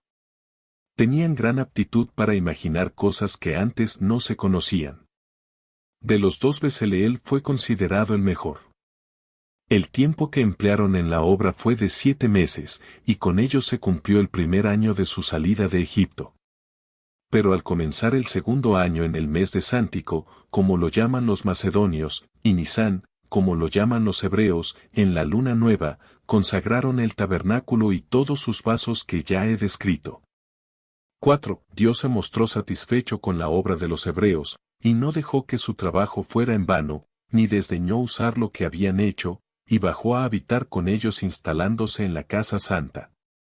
Llegó de la siguiente manera: el cielo estaba claro, y solo sobre el tabernáculo había una niebla, rodeándolo, pero no era de las espesas y gruesas que se ven en invierno, ni tampoco tan delgada como para que se pudieran distinguir las cosas a través de ella. Desprendía un rocío dulce que revelaba la presencia de Dios a los que la deseaban y la creían. 5. Después de acordar a los obreros honrosos regalos como los que merecían recibir los que habían trabajado tan bien, Moisés ofreció en el atrio abierto del tabernáculo, como Dios le había ordenado, el sacrificio de un toro, un carnero y un cabrito, propiciatorio por los pecados. En mi escrito sobre los sacrificios diré cómo los hacemos, e informaré en qué casos Moisés nos ordenó ofrecer un holocausto y en qué casos la ley nos permite comerlo. 6. Después roció a Aarón y a sus hijos y sus vestimentas con la sangre de los animales sacrificados, y los purificó con agua de manantial y ungüento, para entregarlos como sacerdotes de Dios. De este modo los consagró a ellos y sus ropas durante 7 días. Lo mismo hizo con el tabernáculo y los vasos que le pertenecían, con aceite primeramente incensado, como he dicho, y con la sangre de toros y carneros, matados uno por día, uno de cada clase. El 8º día lo señaló como fiesta para el pueblo, y mandó ofrecer sacrificios, cada cual según sus posibilidades. Todos compitieron entre sí, queriendo sobrepasar a los demás en los sacrificios que llevaban, de ese modo cumplieron el mandato de Moisés. Pero cuando los sacrificios estaban sobre el altar, de pronto se encendió espontáneamente un fuego, que pareció el de un relámpago, y consumió todo lo que había en el altar. 7. Aarón sufrió una gran aflicción, considerado como hombre y padre, pero la sobrellevó con gran fortaleza. Porque tenía realmente una gran firmeza de alma para los accidentes, y pensó que esa calamidad le había caído encima por la voluntad de Dios. Porque tenía 4 hijos, como dije antes, y los 2 mayores, Nadab y Abiú, no habían llevado los sacrificios que Moisés les había ordenado, sino los que acostumbraban a ofrecer antes, y fueron muertos por el fuego. Cuando el fuego cayó sobre ellos y comenzó a quemarlos, nadie pudo apagarlo. De esta manera murieron. Moisés ordenó a su padre y a sus hermanos que sacaran los cuerpos del campamento y los sepultaran con magnificencia. La multitud los lloró, muy afligida por su muerte que tan inesperadamente les había caído. Pero Moisés rogó a sus hermanos y su padre que no se atribularan por ellos, y que prefirieran el honor de Dios ante su dolor, pues a Aarón ya se había puesto las vestimentas sagradas. 8. Moisés rehusó todo el honor que la multitud estaba dispuesta a conferirle, y solo atendió al servicio de Dios. No volvió a subir al monte Sinaí, iba al tabernáculo y traía las respuestas de Dios a lo que le rogaba. Su ropa seguía siendo la de un particular, y en todas las demás circunstancias se conducía como un hombre del pueblo. No quería distinguirse de la multitud a la que hacía saber que no hacía otra cosa más que atenderla. También registró por escrito la forma del gobierno por la que se regían, y las leyes por cuya obediencia llevarían una existencia para agradar a Dios y no disputarían entre ellos. Las leyes que ordenó fueron las que Dios le había sugerido. Ahora me referiré a esa forma de gobierno y a estas leyes. 9. Voy a tratar ahora de algo que antes omití sobre la vestimenta del sumo sacerdote. Porque Moisés no dejó lugar a las malas prácticas de los impostores, si alguno de esa clase tratara de abusar de la autoridad divina. Porque dejó a la voluntad de Dios la decisión de estar presente o ausente de los sacrificios que se le ofrecieran. Y quería que lo supieran no solo los hebreos sino también los extranjeros que estaban allí. De las piedras de que antes les hablé, que lleva el sumo sacerdote en los hombros, y que son sardónices, creo innecesario describirlas, porque todos las conocen. Una de ellas relucía cuando Dios estaba presente en los sacrificios, era la que hacía de botón en el hombro derecho. De ella salían rayos brillantes que podían ver a unos que estaban lejos y que no eran esplendores naturales de la piedra. Este hecho debe de parecer maravilloso a los que no se entregan a la filosofía de despreciar las cosas divinas. Y diré algo que es más maravilloso aún, Dios anunciaba de antemano, por medio de esas 12 piedras que el sumo sacerdote lleva en el pecho, insertadas en el peto, cuando saldrían victoriosos de una batalla. Antes de que el ejército se pusiera en marcha salía de ellos un esplendor tan grande que todo el pueblo sabía que Dios estaba con él para ayudarlo. De ahí que los griegos, que veneraron nuestras leyes porque no pudieron contradecir este hecho, llamaron al peto oráculo. El peto y la sardónice dejaron de brillar 200 años antes de que yo compusiera este libro, porque a Dios le desagradó la transgresión de sus leyes. De esto hablaremos más adelante, en ocasión más indicada. Ahora proseguiré mi narración. 10. Consagrado el tabernáculo y establecido el orden regular para los sacerdotes, La multitud juzgó que ahora Dios moraba con ellos y se entregó a ofrecer sacrificios y preces a Dios. Por haber sido librados de todo mal y por cobijar esperanzadas perspectivas de mejores tiempos a partir de ese momento. También ofrecieron donaciones a Dios, algunas comunes a toda la nación y otras particulares, tribu por tribu. Los jefes de las tribus se reunieron de a dos y trajeron cada grupo un carro y una yunta de bueyes. 6, en total, conducían el tabernáculo cuando viajaban. Además, cada jefe de tribu trajo una escudilla, un cargador y una cuchara de 10 daricos llena de incienso. El cargador y la escudilla eran de plata y juntos pesaban 200 siclos, pero la escudilla no tenía más que 70 siclos, y estaban llenos de harina fina mezclada con aceite, del que usaban en el altar para los sacrificios. También llevaron un becerro, un carnero de 1 año, para el holocausto, y una cabra para el perdón de los pecados. Todos los jefes de las tribus trajeron asimismo otros sacrificios, llamados ofrendas de paz, cada día 2 toros, 5 carneros, un cordero de 1 año, y cabritos. Los jefes de las tribus sacrificaron durante 12 días, uno cada día.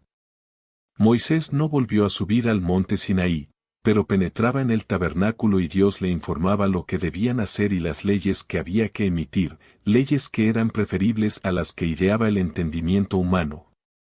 Y fueron observadas firmemente en todos los tiempos futuros, consideradas como dones de Dios. Los hebreos no transgredieron ninguna de ellas, ni por tentación de lujuria en tiempos de paz, ni por angustia ante los acontecimientos en tiempo de guerra.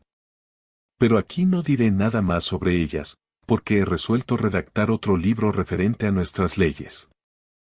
Capítulo 9. La naturaleza de nuestros sacrificios de ofrenda. 1. Ahora, no obstante, mencionaré algunas de nuestras leves, las que se refieren a las purificaciones y oficios sagrados similares, ya que accidentalmente llegué a este tema de los sacrificios. Los sacrificios son de 2 clases, los que ofrecen los particulares y los del pueblo en general. Se hacen de 2 maneras diferentes, en la primera lo que se mata se quema, en holocausto, y por eso se le da este nombre, la otra es una oferta de agradecimiento, y se destina para festín de los que sacrifican. Me referiré a la primera. Supongamos que un particular ofrece un holocausto, debe matar un toro, un cordero o un cabrito, estos últimos de menos de 1 año. Los toros se permite sacrificarlos de más edad. Todos los sacrificios de holocausto deben ser machos. Una vez muertos, el sacerdote salpica la sangre alrededor del altar, luego se lavan los cuerpos, se dividen en partes, se salan y se colocan en el altar. Mientras se apilan unos sobre otros los trozos de madera y arde el fuego.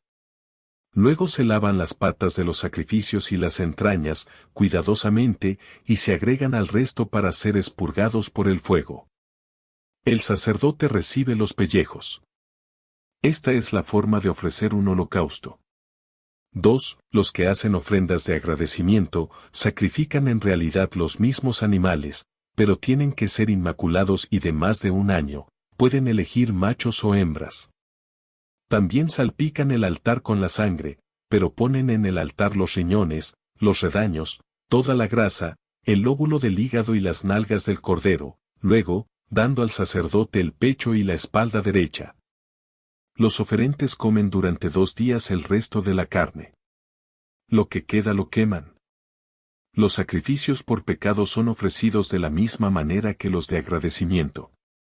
Pero los que no pueden comprar sacrificios completos, ofrecen 2 palomas, o tórtolas, con la primera de las cuales hacen el holocausto a Dios, y la otra la dan para alimento de los sacerdotes. Pero de la ofrenda de esos animales trataré detalladamente en el escrito sobre los sacrificios. Cuando una persona incurre en pecado por ignorancia ofrece una oveja o una chivita, de la misma edad, los sacerdotes rocían la sangre en el altar, no de la manera anterior, sino en los rincones. Luego transportan al altar los riñones y el resto de la grasa, junto con el lóbulo del hígado, mientras los sacerdotes se llevan los pellejos y la carne, y lo gastan en el lugar santo el mismo día. porque la ley no les permite dejarla para el día siguiente.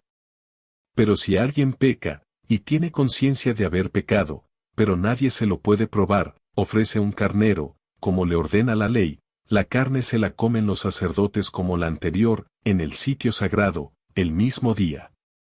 Cuando los gobernantes ofrecen sacrificios por sus pecados, traen las mismas ofrendas que los particulares, pero difieren en que el toro o el cabrito deben ser machos. 3. La ley exige, tanto para los sacrificios públicos como para los privados, que se lleve asimismo harina finísima, por un cordero la medida de 1/10 parte, por un carnero, 2, y por un toro, 3. La consagran en el altar, después de mezclarla con aceite. Porque también traen aceite los que sacrifican, para un toro la mitad de un hin, para un carnero la tercera parte de la misma medida y un cuarto para un cordero.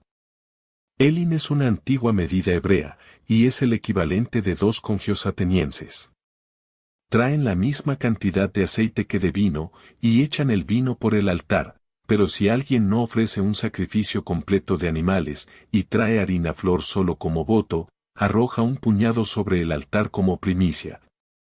Mientras los sacerdotes toman el resto del alimento, ya sea hervido, o mezclado con aceite, pero hecho en tortas de pan. Pero cualquier cosa que ofrezca el sacerdote mismo, tiene que ser necesariamente quemado por completo. La ley nos prohíbe sacrificar un animal al mismo tiempo que su madre, y en otros casos hasta el 8º día de su nacimiento. Hay otros sacrificios señalados para eludir las enfermedades, o para otras ocasiones, en los que las ofrendas de carne son consumidas junto con los animales sacrificados, de los que no es legítimo dejar ninguna parte para el día siguiente y del que solo los sacerdotes deben tomar su parte. Capítulo 10. Acerca de los festivales, y de cómo debe observarse cada uno de sus días. 1. La ley exige que al comienzo y al final de cada día se mate un corderito de un año, costeado con los gastos públicos, pero el 7º día, que es llamado el Sabbat, se matan 2 y se sacrifican de la misma manera. Con la luna nueva se realiza el sacrificio diario y se matan además 2 toros, 7 corderos de menos de un año y un cabrito, para expiación de los pecados, esto es, cuando se ha pecado por ignorancia.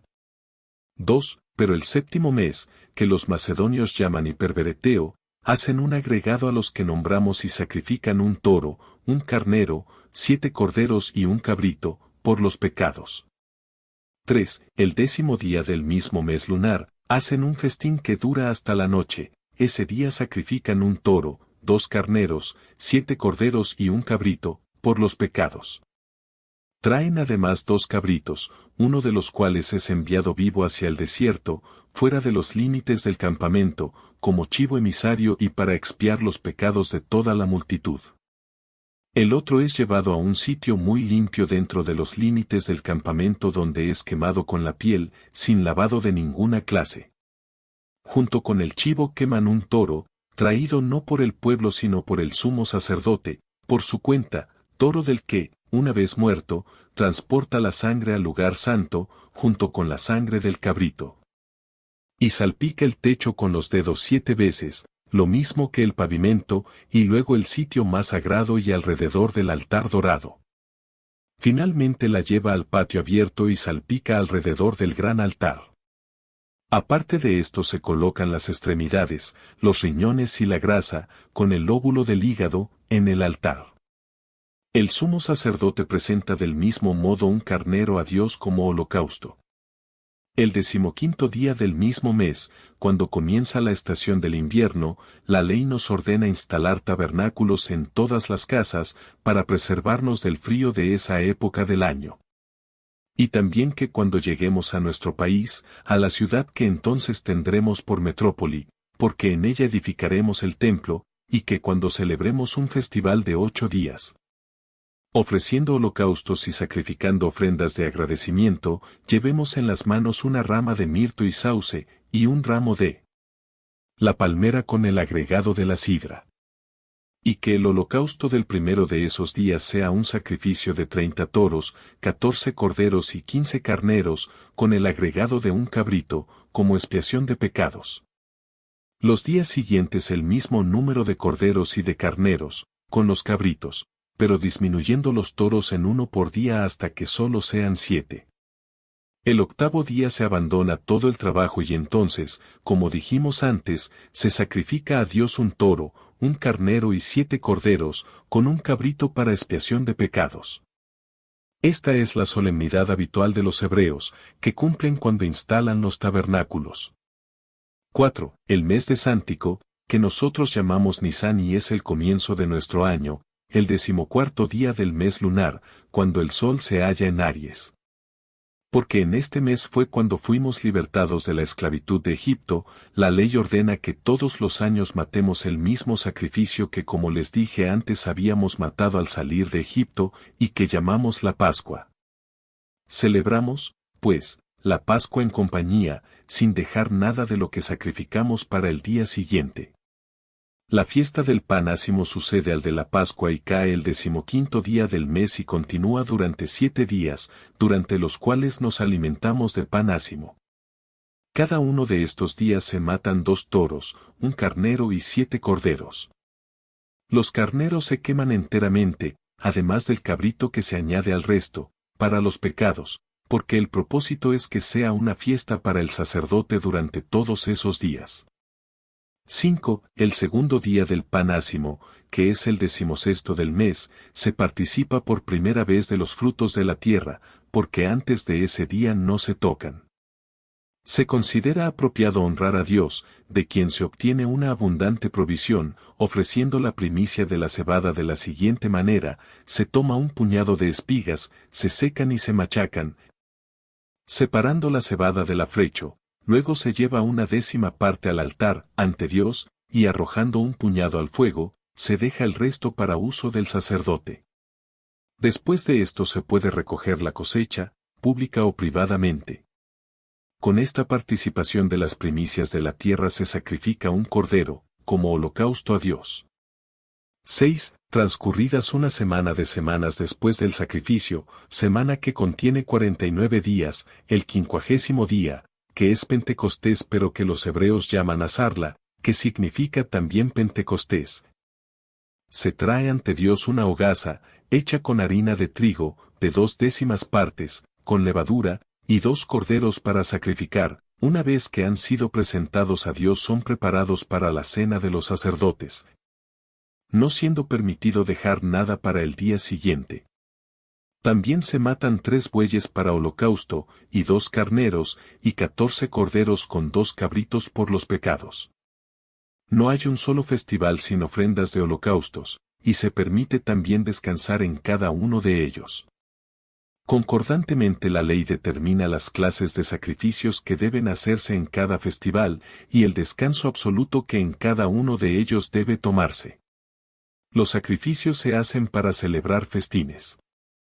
7. Aparte de las cargas comunes, el pueblo suministra pan horneado sin levadura de 24/10 de harina, de los cuales 2 montones son horneados y tomados la víspera del sabbat, pero son llevados al sitio sacro durante la mañana del sabbat y colocados en la mesa sacra, de a 6 por montón, una hogaza apoyada en la otra. Les ponen encima 2 copas doradas llenas de incienso, y ahí quedan hasta el sabbat siguiente. Se ponen entonces otras hogazas en su lugar. Mientras las hogazas se entregan a los sacerdotes para su alimento y el incienso es quemado en ese fuego sagrado en el que se queman todas las ofrendas, y otro incienso se pone sobre las hogazas en lugar del anterior. El sacerdote también de su propio cargo ofrece sacrificios, 2 veces por día, hechos de harina mezclada con aceite y cocidos a fuego lento. La cantidad es de 1/10 de harina, trae al fuego la mitad por la mañana y la otra mitad por la noche. Más adelante daré un informe más detallado de estos sacrificios, pero creo que por ahora he establecido lo suficiente a su respecto. Capítulo 11. De las purificaciones. 1. Moisés apartó a la tribu de Leví de toda comunicación con el resto del pueblo, separándola para que fuera una tribu santa, la purificó con agua, tomada de manantiales perpetuos, y con sacrificios como los que solían ofrecerse a Dios en ocasiones similares. Le entregó el tabernáculo y el vaso sagrado y las demás cortinas que fueron hechas para cubrir el tabernáculo, para que pudiera ministrar con la guía de los sacerdotes que ya habían sido consagrados a Dios. 2. Determinó también lo relativo a los animales, cuáles de ellos podían ser usados como alimentos, y de cuáles debían abstenerse. Estas cuestiones, cuando esta obra me dé oportunidad, serán más ampliamente explicadas. Agregando las causas que movieron a Moisés a permitirnos que empleáramos algunos de ellos como alimentos y a ordenarnos que nos abstuviéramos de otros.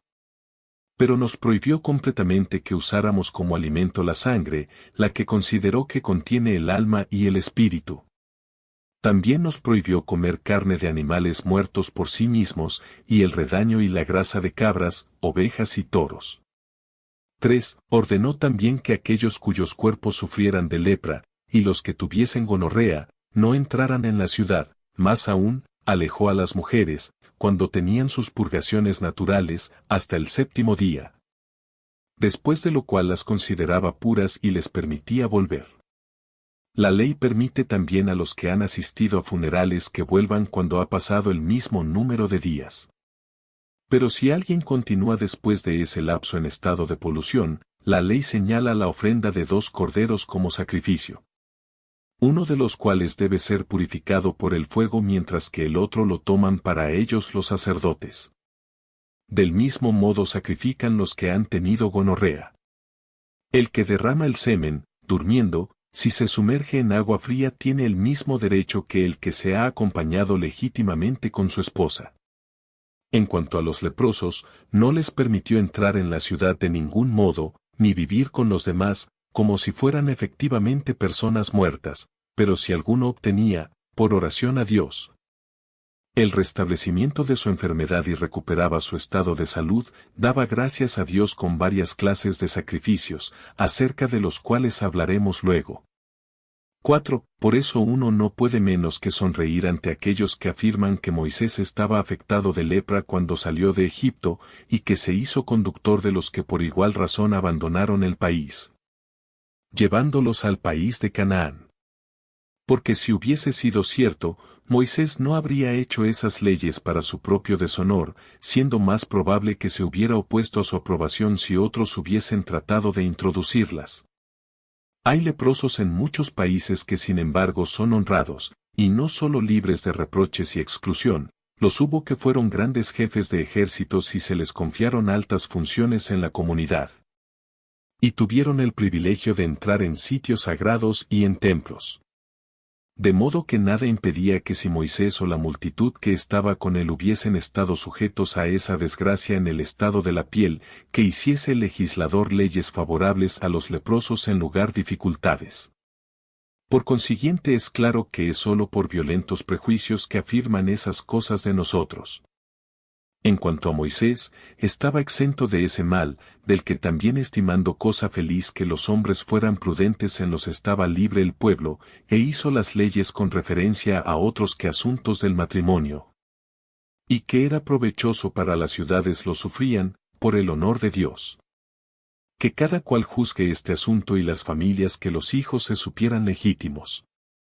También rece acuerdo con su criterio.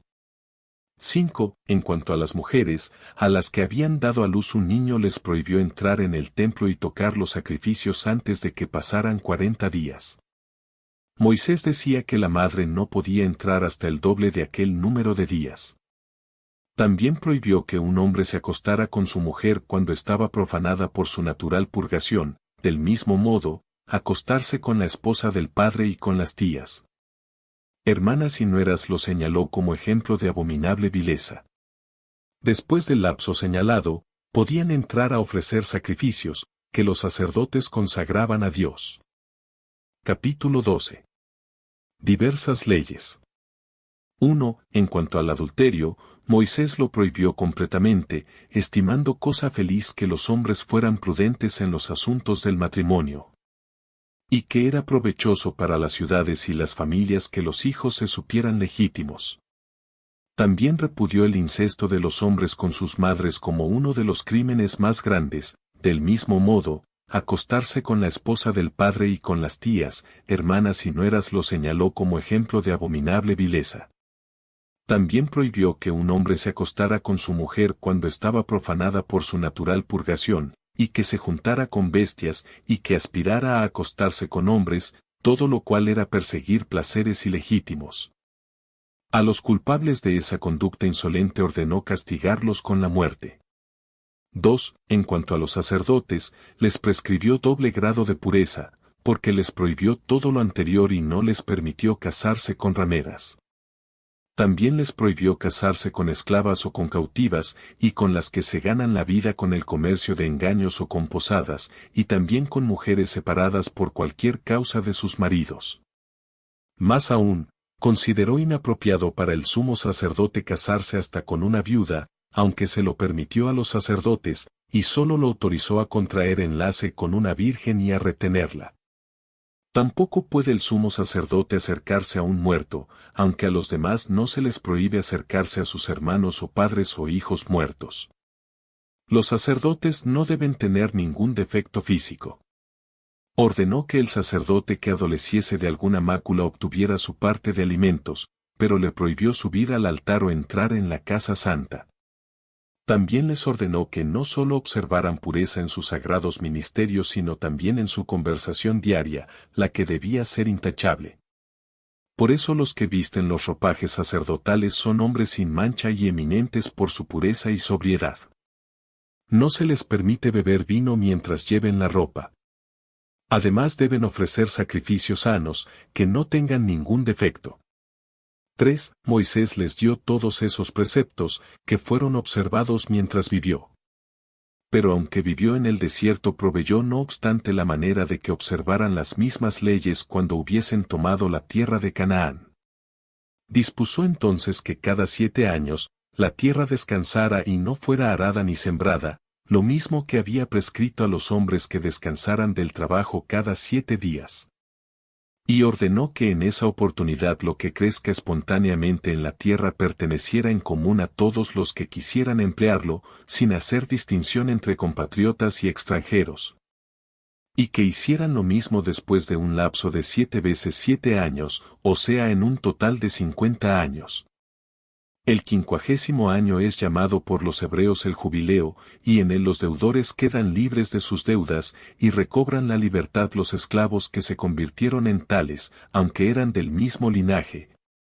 Como castigo por haber transgredido alguna de las leyes cuya pena no era la capital. Ese año se restituye asimismo la tierra a sus anteriores poseedores, de la siguiente manera: cuando llega al jubileo, palabra que significa libertad, el que vendió la tierra y el que la compró se reúnen y calculan, por una parte, los frutos recogidos, y por la otra los gastos invertidos. Si los frutos recogidos superan a los gastos, el que la vendió recupera la tierra, pero si los gastos resultan ser mayores que los frutos, el poseedor actual recibe del anterior dueño la diferencia faltante y le deja la tierra. Si el fruto recibido resulta igual a los gastos, el actual poseedor la cede a su anterior propietario. Moisés quería aplicar la misma ley a las casas que eran vendidas en las aldeas, pero hizo una ley diferente para las que eran vendidas en una ciudad. Porque si el vendedor conservaba el dinero del comprador dentro del año, estaba obligado a devolverlo, pero si transcurría un año entero, el comprador gozaba de lo que había comprado. Esa fue la formación de las leyes que Moisés aprendió de Dios, cuando tenían el campamento al pie del monte Sinaí, y las entregó por escrito a los hebreos. 4. Cuando el establecimiento de las leyes parecía haber quedado concluido, Moisés consideró oportuno pasar revista al ejército, pensando que era conveniente arreglar los asuntos de la guerra. Encargó a los jefes de las tribus, exceptuando la tribu de Leví, que registraran el número exacto de los que eran aptos para ir a la guerra. Los levitas eran santos y libres de todas esas cargas. Después de numerar a la gente, se halló que había 600,000 en condiciones de guerrear, de 20 a 50 años de edad, aparte de otros 3,650. En lugar de Leví, Moisés incluyó a Manasés, hijo de José, entre los jefes de tribus, y a Efraín en lugar de José. Había sido, como conté anteriormente, un pedido hecho por Jacob a José, de que le diera sus hijos para adoptarlos como propios. 5. Instalado el tabernáculo, lo recibieron en medio del campo, armando sus tiendas 3 tribus a cada lado, y abriendo caminos por el centro de esas tiendas. Era como un mercado bien ordenado, todas las cosas estaban bien arregladas y preparadas para vender. En los puestos había toda clase de artículos, parecía una ciudad que a veces se traslada y a veces queda fija.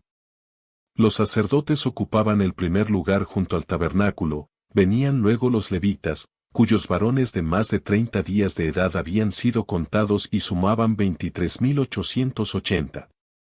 Durante el tiempo en el que la nube permanecía sobre el tabernáculo, juzgaban conveniente quedarse en el mismo sitio, suponiendo que Dios habitaba allí entre ellos, pero cuando se alejaba, ellos también se desplazaban. 6. Moisés fue además el creador de un modelo de trompeta, que estaba hecha de plata. Su descripción es la siguiente: de largo tenía poco menos de un codo.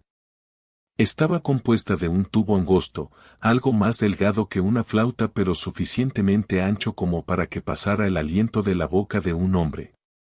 Terminaba en forma de campana, como las trompetas comunes. Se llamaba en lengua hebrea Azorra.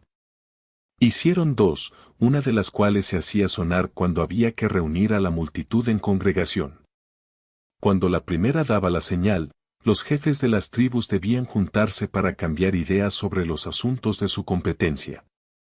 Pero cuando daban la señal con las 2, era para llamar a la multitud a que se reuniera. Cuando se trasladaba el tabernáculo, se procedía con el siguiente orden solemne: a la primera alarma de la trompeta, los que tenían sus tiendas hacia el este se preparaban para el traslado; cuando se daba la segunda señal, hacían lo mismo los que estaban del lado sur. En un lugar vecino se desarmaba el tabernáculo y se transportaba entre 6 tribus que iban delante y otras 6 que seguían detrás, rodeando los levitas al tabernáculo. Cuando sonaba la tercera señal se ponían en movimiento los que tenían sus tiendas hacia el oeste, y a la cuarta señal hacían lo mismo los del norte. También empleaban las trompetas en los oficios sagrados, cuando conducían los sacrificios al altar, tanto el día del Sabbat como en el descanso de las fiestas. Y entonces fue cuando Moisés ofreció el sacrificio que llamaron Pascua, en el desierto, fue el primero que ofreció después de la salida de Egipto. Capítulo 13. Moisés parte del monte Sinaí conduciendo al pueblo hasta las fronteras de los cananeos. 1. Poco después levantó el campamento alejándose del monte Sinaí, después de pasar por varias etapas, de las que hablaremos luego, llegó a un lugar llamado Esermot, donde la multitud comenzó de nuevo a amotinarse y a culpar a Moisés por lo que había sufrido en los viajes. Decían que los había persuadido de que abandonaran un buen país, el que perdieron, y ahora, en lugar de encontrarse en la situación feliz que les había prometido, vagaban en condiciones miserables y escaseándoles el agua, y si el maná dejara de caer, perecerían todos de hambre. Sin embargo, mientras todos pronunciaban palabras amargas contra aquel hombre, uno de ellos los exhortó a no ser desconsiderados con Moisés y a que no olvidaran las grandes penurias que había pasado en beneficio de ellos. Y a que no desesperaran de recibir la asistencia de Dios. La multitud se volvió más indócil aún y más rebelde contra Moisés que antes. Aunque era vilmente injuriado por ellos, Moisés los alentó, prometiéndoles que trataría de conseguir una gran cantidad de carne, y no solo para unos días sino para muchos días. La gente no quiso creerlo y cuando uno de ellos le preguntó de dónde sacaría la abundancia que prometía, Moisés replicó: ni yo ni Dios, aunque escuchamos frases oprobiosas, dejaremos de trabajar por vosotros. Pronto lo veréis. No bien lo dijo, todo el campo se llenó de codornices, el pueblo las rodeó y recogió una gran cantidad de ellas. No obstante, Dios no tardó en castigar a los hebreos por su insolencia y los reproches que les habían lanzado, porque no pocos de ellos murieron. Y hasta hoy en día ese sitio conserva el recuerdo de esa destrucción, se llama Cabrotabá, que significa los sepulcros de la concupiscencia. Capítulo 14. Moisés envía a varias personas a explorar la tierra de los cananeos y el tamaño de sus ciudades. Ante el informe de los enviados, la multitud cae en la desesperación y resuelve apedrear a Moisés y regresar a Egipto a servir a los egipcios. 1. Moisés condujo a los hebreos a un sitio llamado Faranx, próximo a la frontera de los cananeos, y en el que era difícil permanecer. Al llegar allí congregó a la multitud y colocándose en medio de ellos, dijo, de una de las dos cosas que Dios determinó concedernos, la libertad y la posesión de un país feliz, ya sois poseedores, por la gracia de Dios. La otra pronto la obtendréis. Porque hemos acampado cerca de las fronteras de Canaán, y nada podrá impedirnos su adquisición cuando finalmente caigamos sobre ella, ningún rey y ninguna ciudad, y ni siquiera la humanidad entera si se uniera para eso. Pongamos, pues, manos a la obra, porque los cananeos no nos entregarán su tierra sin pelear, y tendremos que arrancársela con grandes luchas guerreras. Enviemos espías para observar las cosas buenas de la tierra y la fuerza que poseen. Pero sobre todo unamos los pensamientos y honremos a Dios, que por sobre todas las cosas es nuestra ayuda y asistencia. 2. Dicho esto por Moisés, la multitud lo recompensó con señales de acatamiento, eligieron 12 espías entre los hombres más eminentes, uno de cada tribu, que atravesando todo el país de Canaán, desde las fronteras con Egipto, llegaron a la ciudad de Amate y hasta el monte Líbano. Habiendo averiguado la naturaleza del país y de sus habitantes, volvieron después de los 40 días que invirtieron en la operación. Trajeron consigo los frutos que producía la tierra, cuya excelencia destacaron. E informaron la gran cantidad de cosas buenas que producía el país y que dieron motivo para que la multitud se enardeciera y deseara ir a la guerra.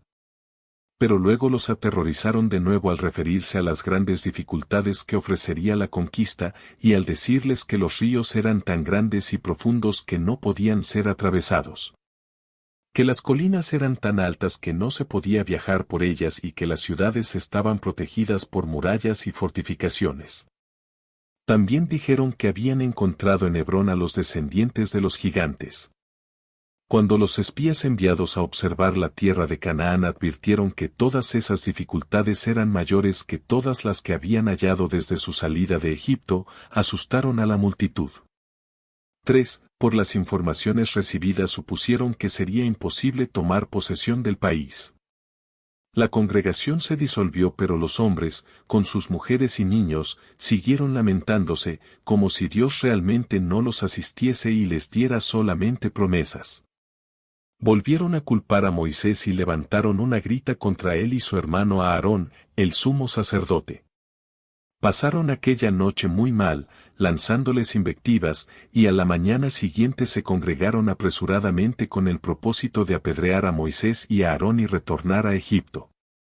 4. Entre los espías se hallaban Josué hijo de Nun, de la tribu de Efraín, y Caleb, de la tribu de Judá, quienes, temiendo las consecuencias, penetraron en medio de la multitud y la acallaron, incitándolos a que tuvieran valor y a que no condenaran a Dios, acusándolo de haberles mentido, ni prestaran oídos a aquellos que los habían amedrentado diciendo lo que no era cierto acerca de los cananeos, y escucharan en cambio a aquellos que los animaban instándolos a tener esperanzas en el buen éxito. Dijeron que podrían tomar posesión de la felicidad prometida, porque ni la altura de las montañas, ni la profundidad de los ríos impedirían que lo intentaran los hombres de verdadero valor, sobre todo cuando Dios se ocuparía de antemano de cuidarlos y asistirlos. Vamos, pues, dijeron, a atacar al enemigo, sin pensar en derrotas, confiando en la conducción de Dios y siguiendo a nuestros jefes. Con estas exhortaciones los dos hombres lograron apaciguar la ira de la multitud. Moisés y Aarón cayeron a tierra y rogaron a Dios, no por ellos, sino que pusiera término a lo que el pueblo hacía imprudentemente y le aquietara las ideas desordenadas por su actual apasionamiento. También esta vez apareció la nube y se mantuvo por encima del tabernáculo, expresando que estaba con ellos la presencia de Dios. Capítulo 15. Moisés queda disgustado y predice que continuarán en el desierto 40 años, durante los cuales no volverán a Egipto ni tomarán posesión de Canaán.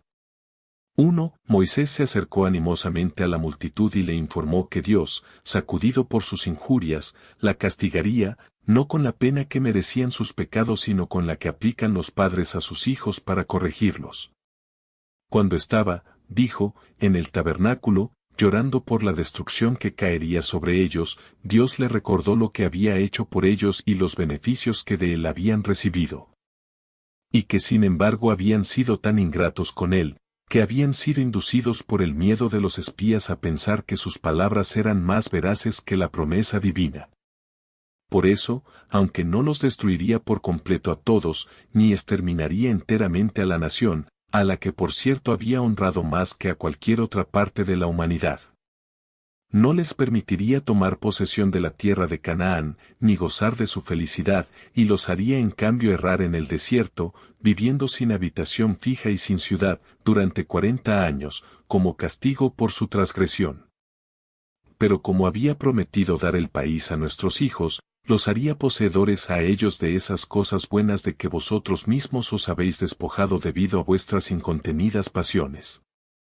2. Después de haberles hablado Moisés de ese modo, siguiendo las indicaciones de Dios, la multitud cayó en gran aflicción.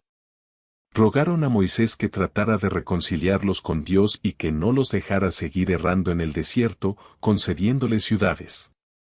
Moisés respondió que Dios no accedería a la tentativa, porque su determinación no había sido tomada con ligereza, como hacen los hombres, y era en cambio una decisión bien meditada.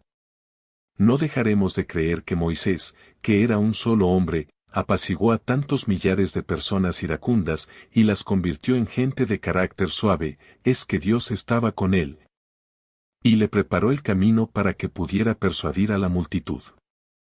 Como muchas veces habían sido desobedientes, ahora comprendían que esa desobediencia no era conveniente para ellos, y que ahora por esa causa sufrirían calamidades. 3. Pero ese hombre fue admirable por su virtud, y fuerte para hacer que los hombres dieran crédito a lo que les decía, no solamente durante su vida. Pero ni aun ahora hay un solo hebreo que no se comporte como si Moisés estuviera presente y pronto para castigarlo si comete un acto incorrecto, violando las leyes que ordenó, aunque pudiera disimular sus transgresiones. Hay muchas otras pruebas de que su poder era más que humano, porque hubo quienes llegaron de allende el Eufrates, lo que es una jornada de 4 meses, para venerar nuestro templo, no obstante, y a pesar de sus ofrendas, no pudieron participar de sus propios sacrificios, porque Moisés lo prohibió, porque no pertenecían a nuestras leyes ni estaban en relación con nosotros por las costumbres de nuestros antepasados. Algunos de ellos no ofrecieron sacrificios, otros dejaron sus sacrificios en imperfectas condiciones, muchos ni siquiera pudieron entrar en el templo, y se volvieron como vinieron, prefiriendo la sumisión a las leyes de Moisés antes que la satisfacción de sus propias inclinaciones, y no porque tuvieran temor de que alguien los condenara, sino temiendo únicamente a su propia conciencia. Es así que esa legislación, que aparece como divina, hizo que este hombre fuera estimado como superior a su propia naturaleza humana.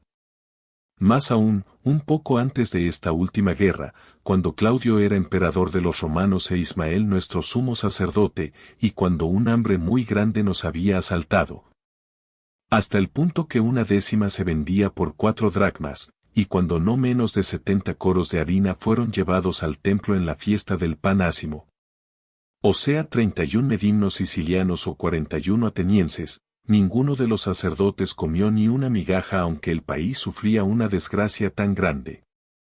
Fue por temor a la ley, y por esa cólera que Dios conserva contra los actos de perversidad, aun cuando nadie pueda acusar a los actores. Por eso no debe asombrarnos lo que entonces se hizo, ya que hasta el día de hoy los escritos que dejó Moisés tienen tanta fuerza, que aún hasta los que nos odian confiesan que fue Dios el que estableció esa reglamentación, y que fue por medio de Moisés y su virtud. Pero estas cosas que cada cual las tome como mejor le parezca.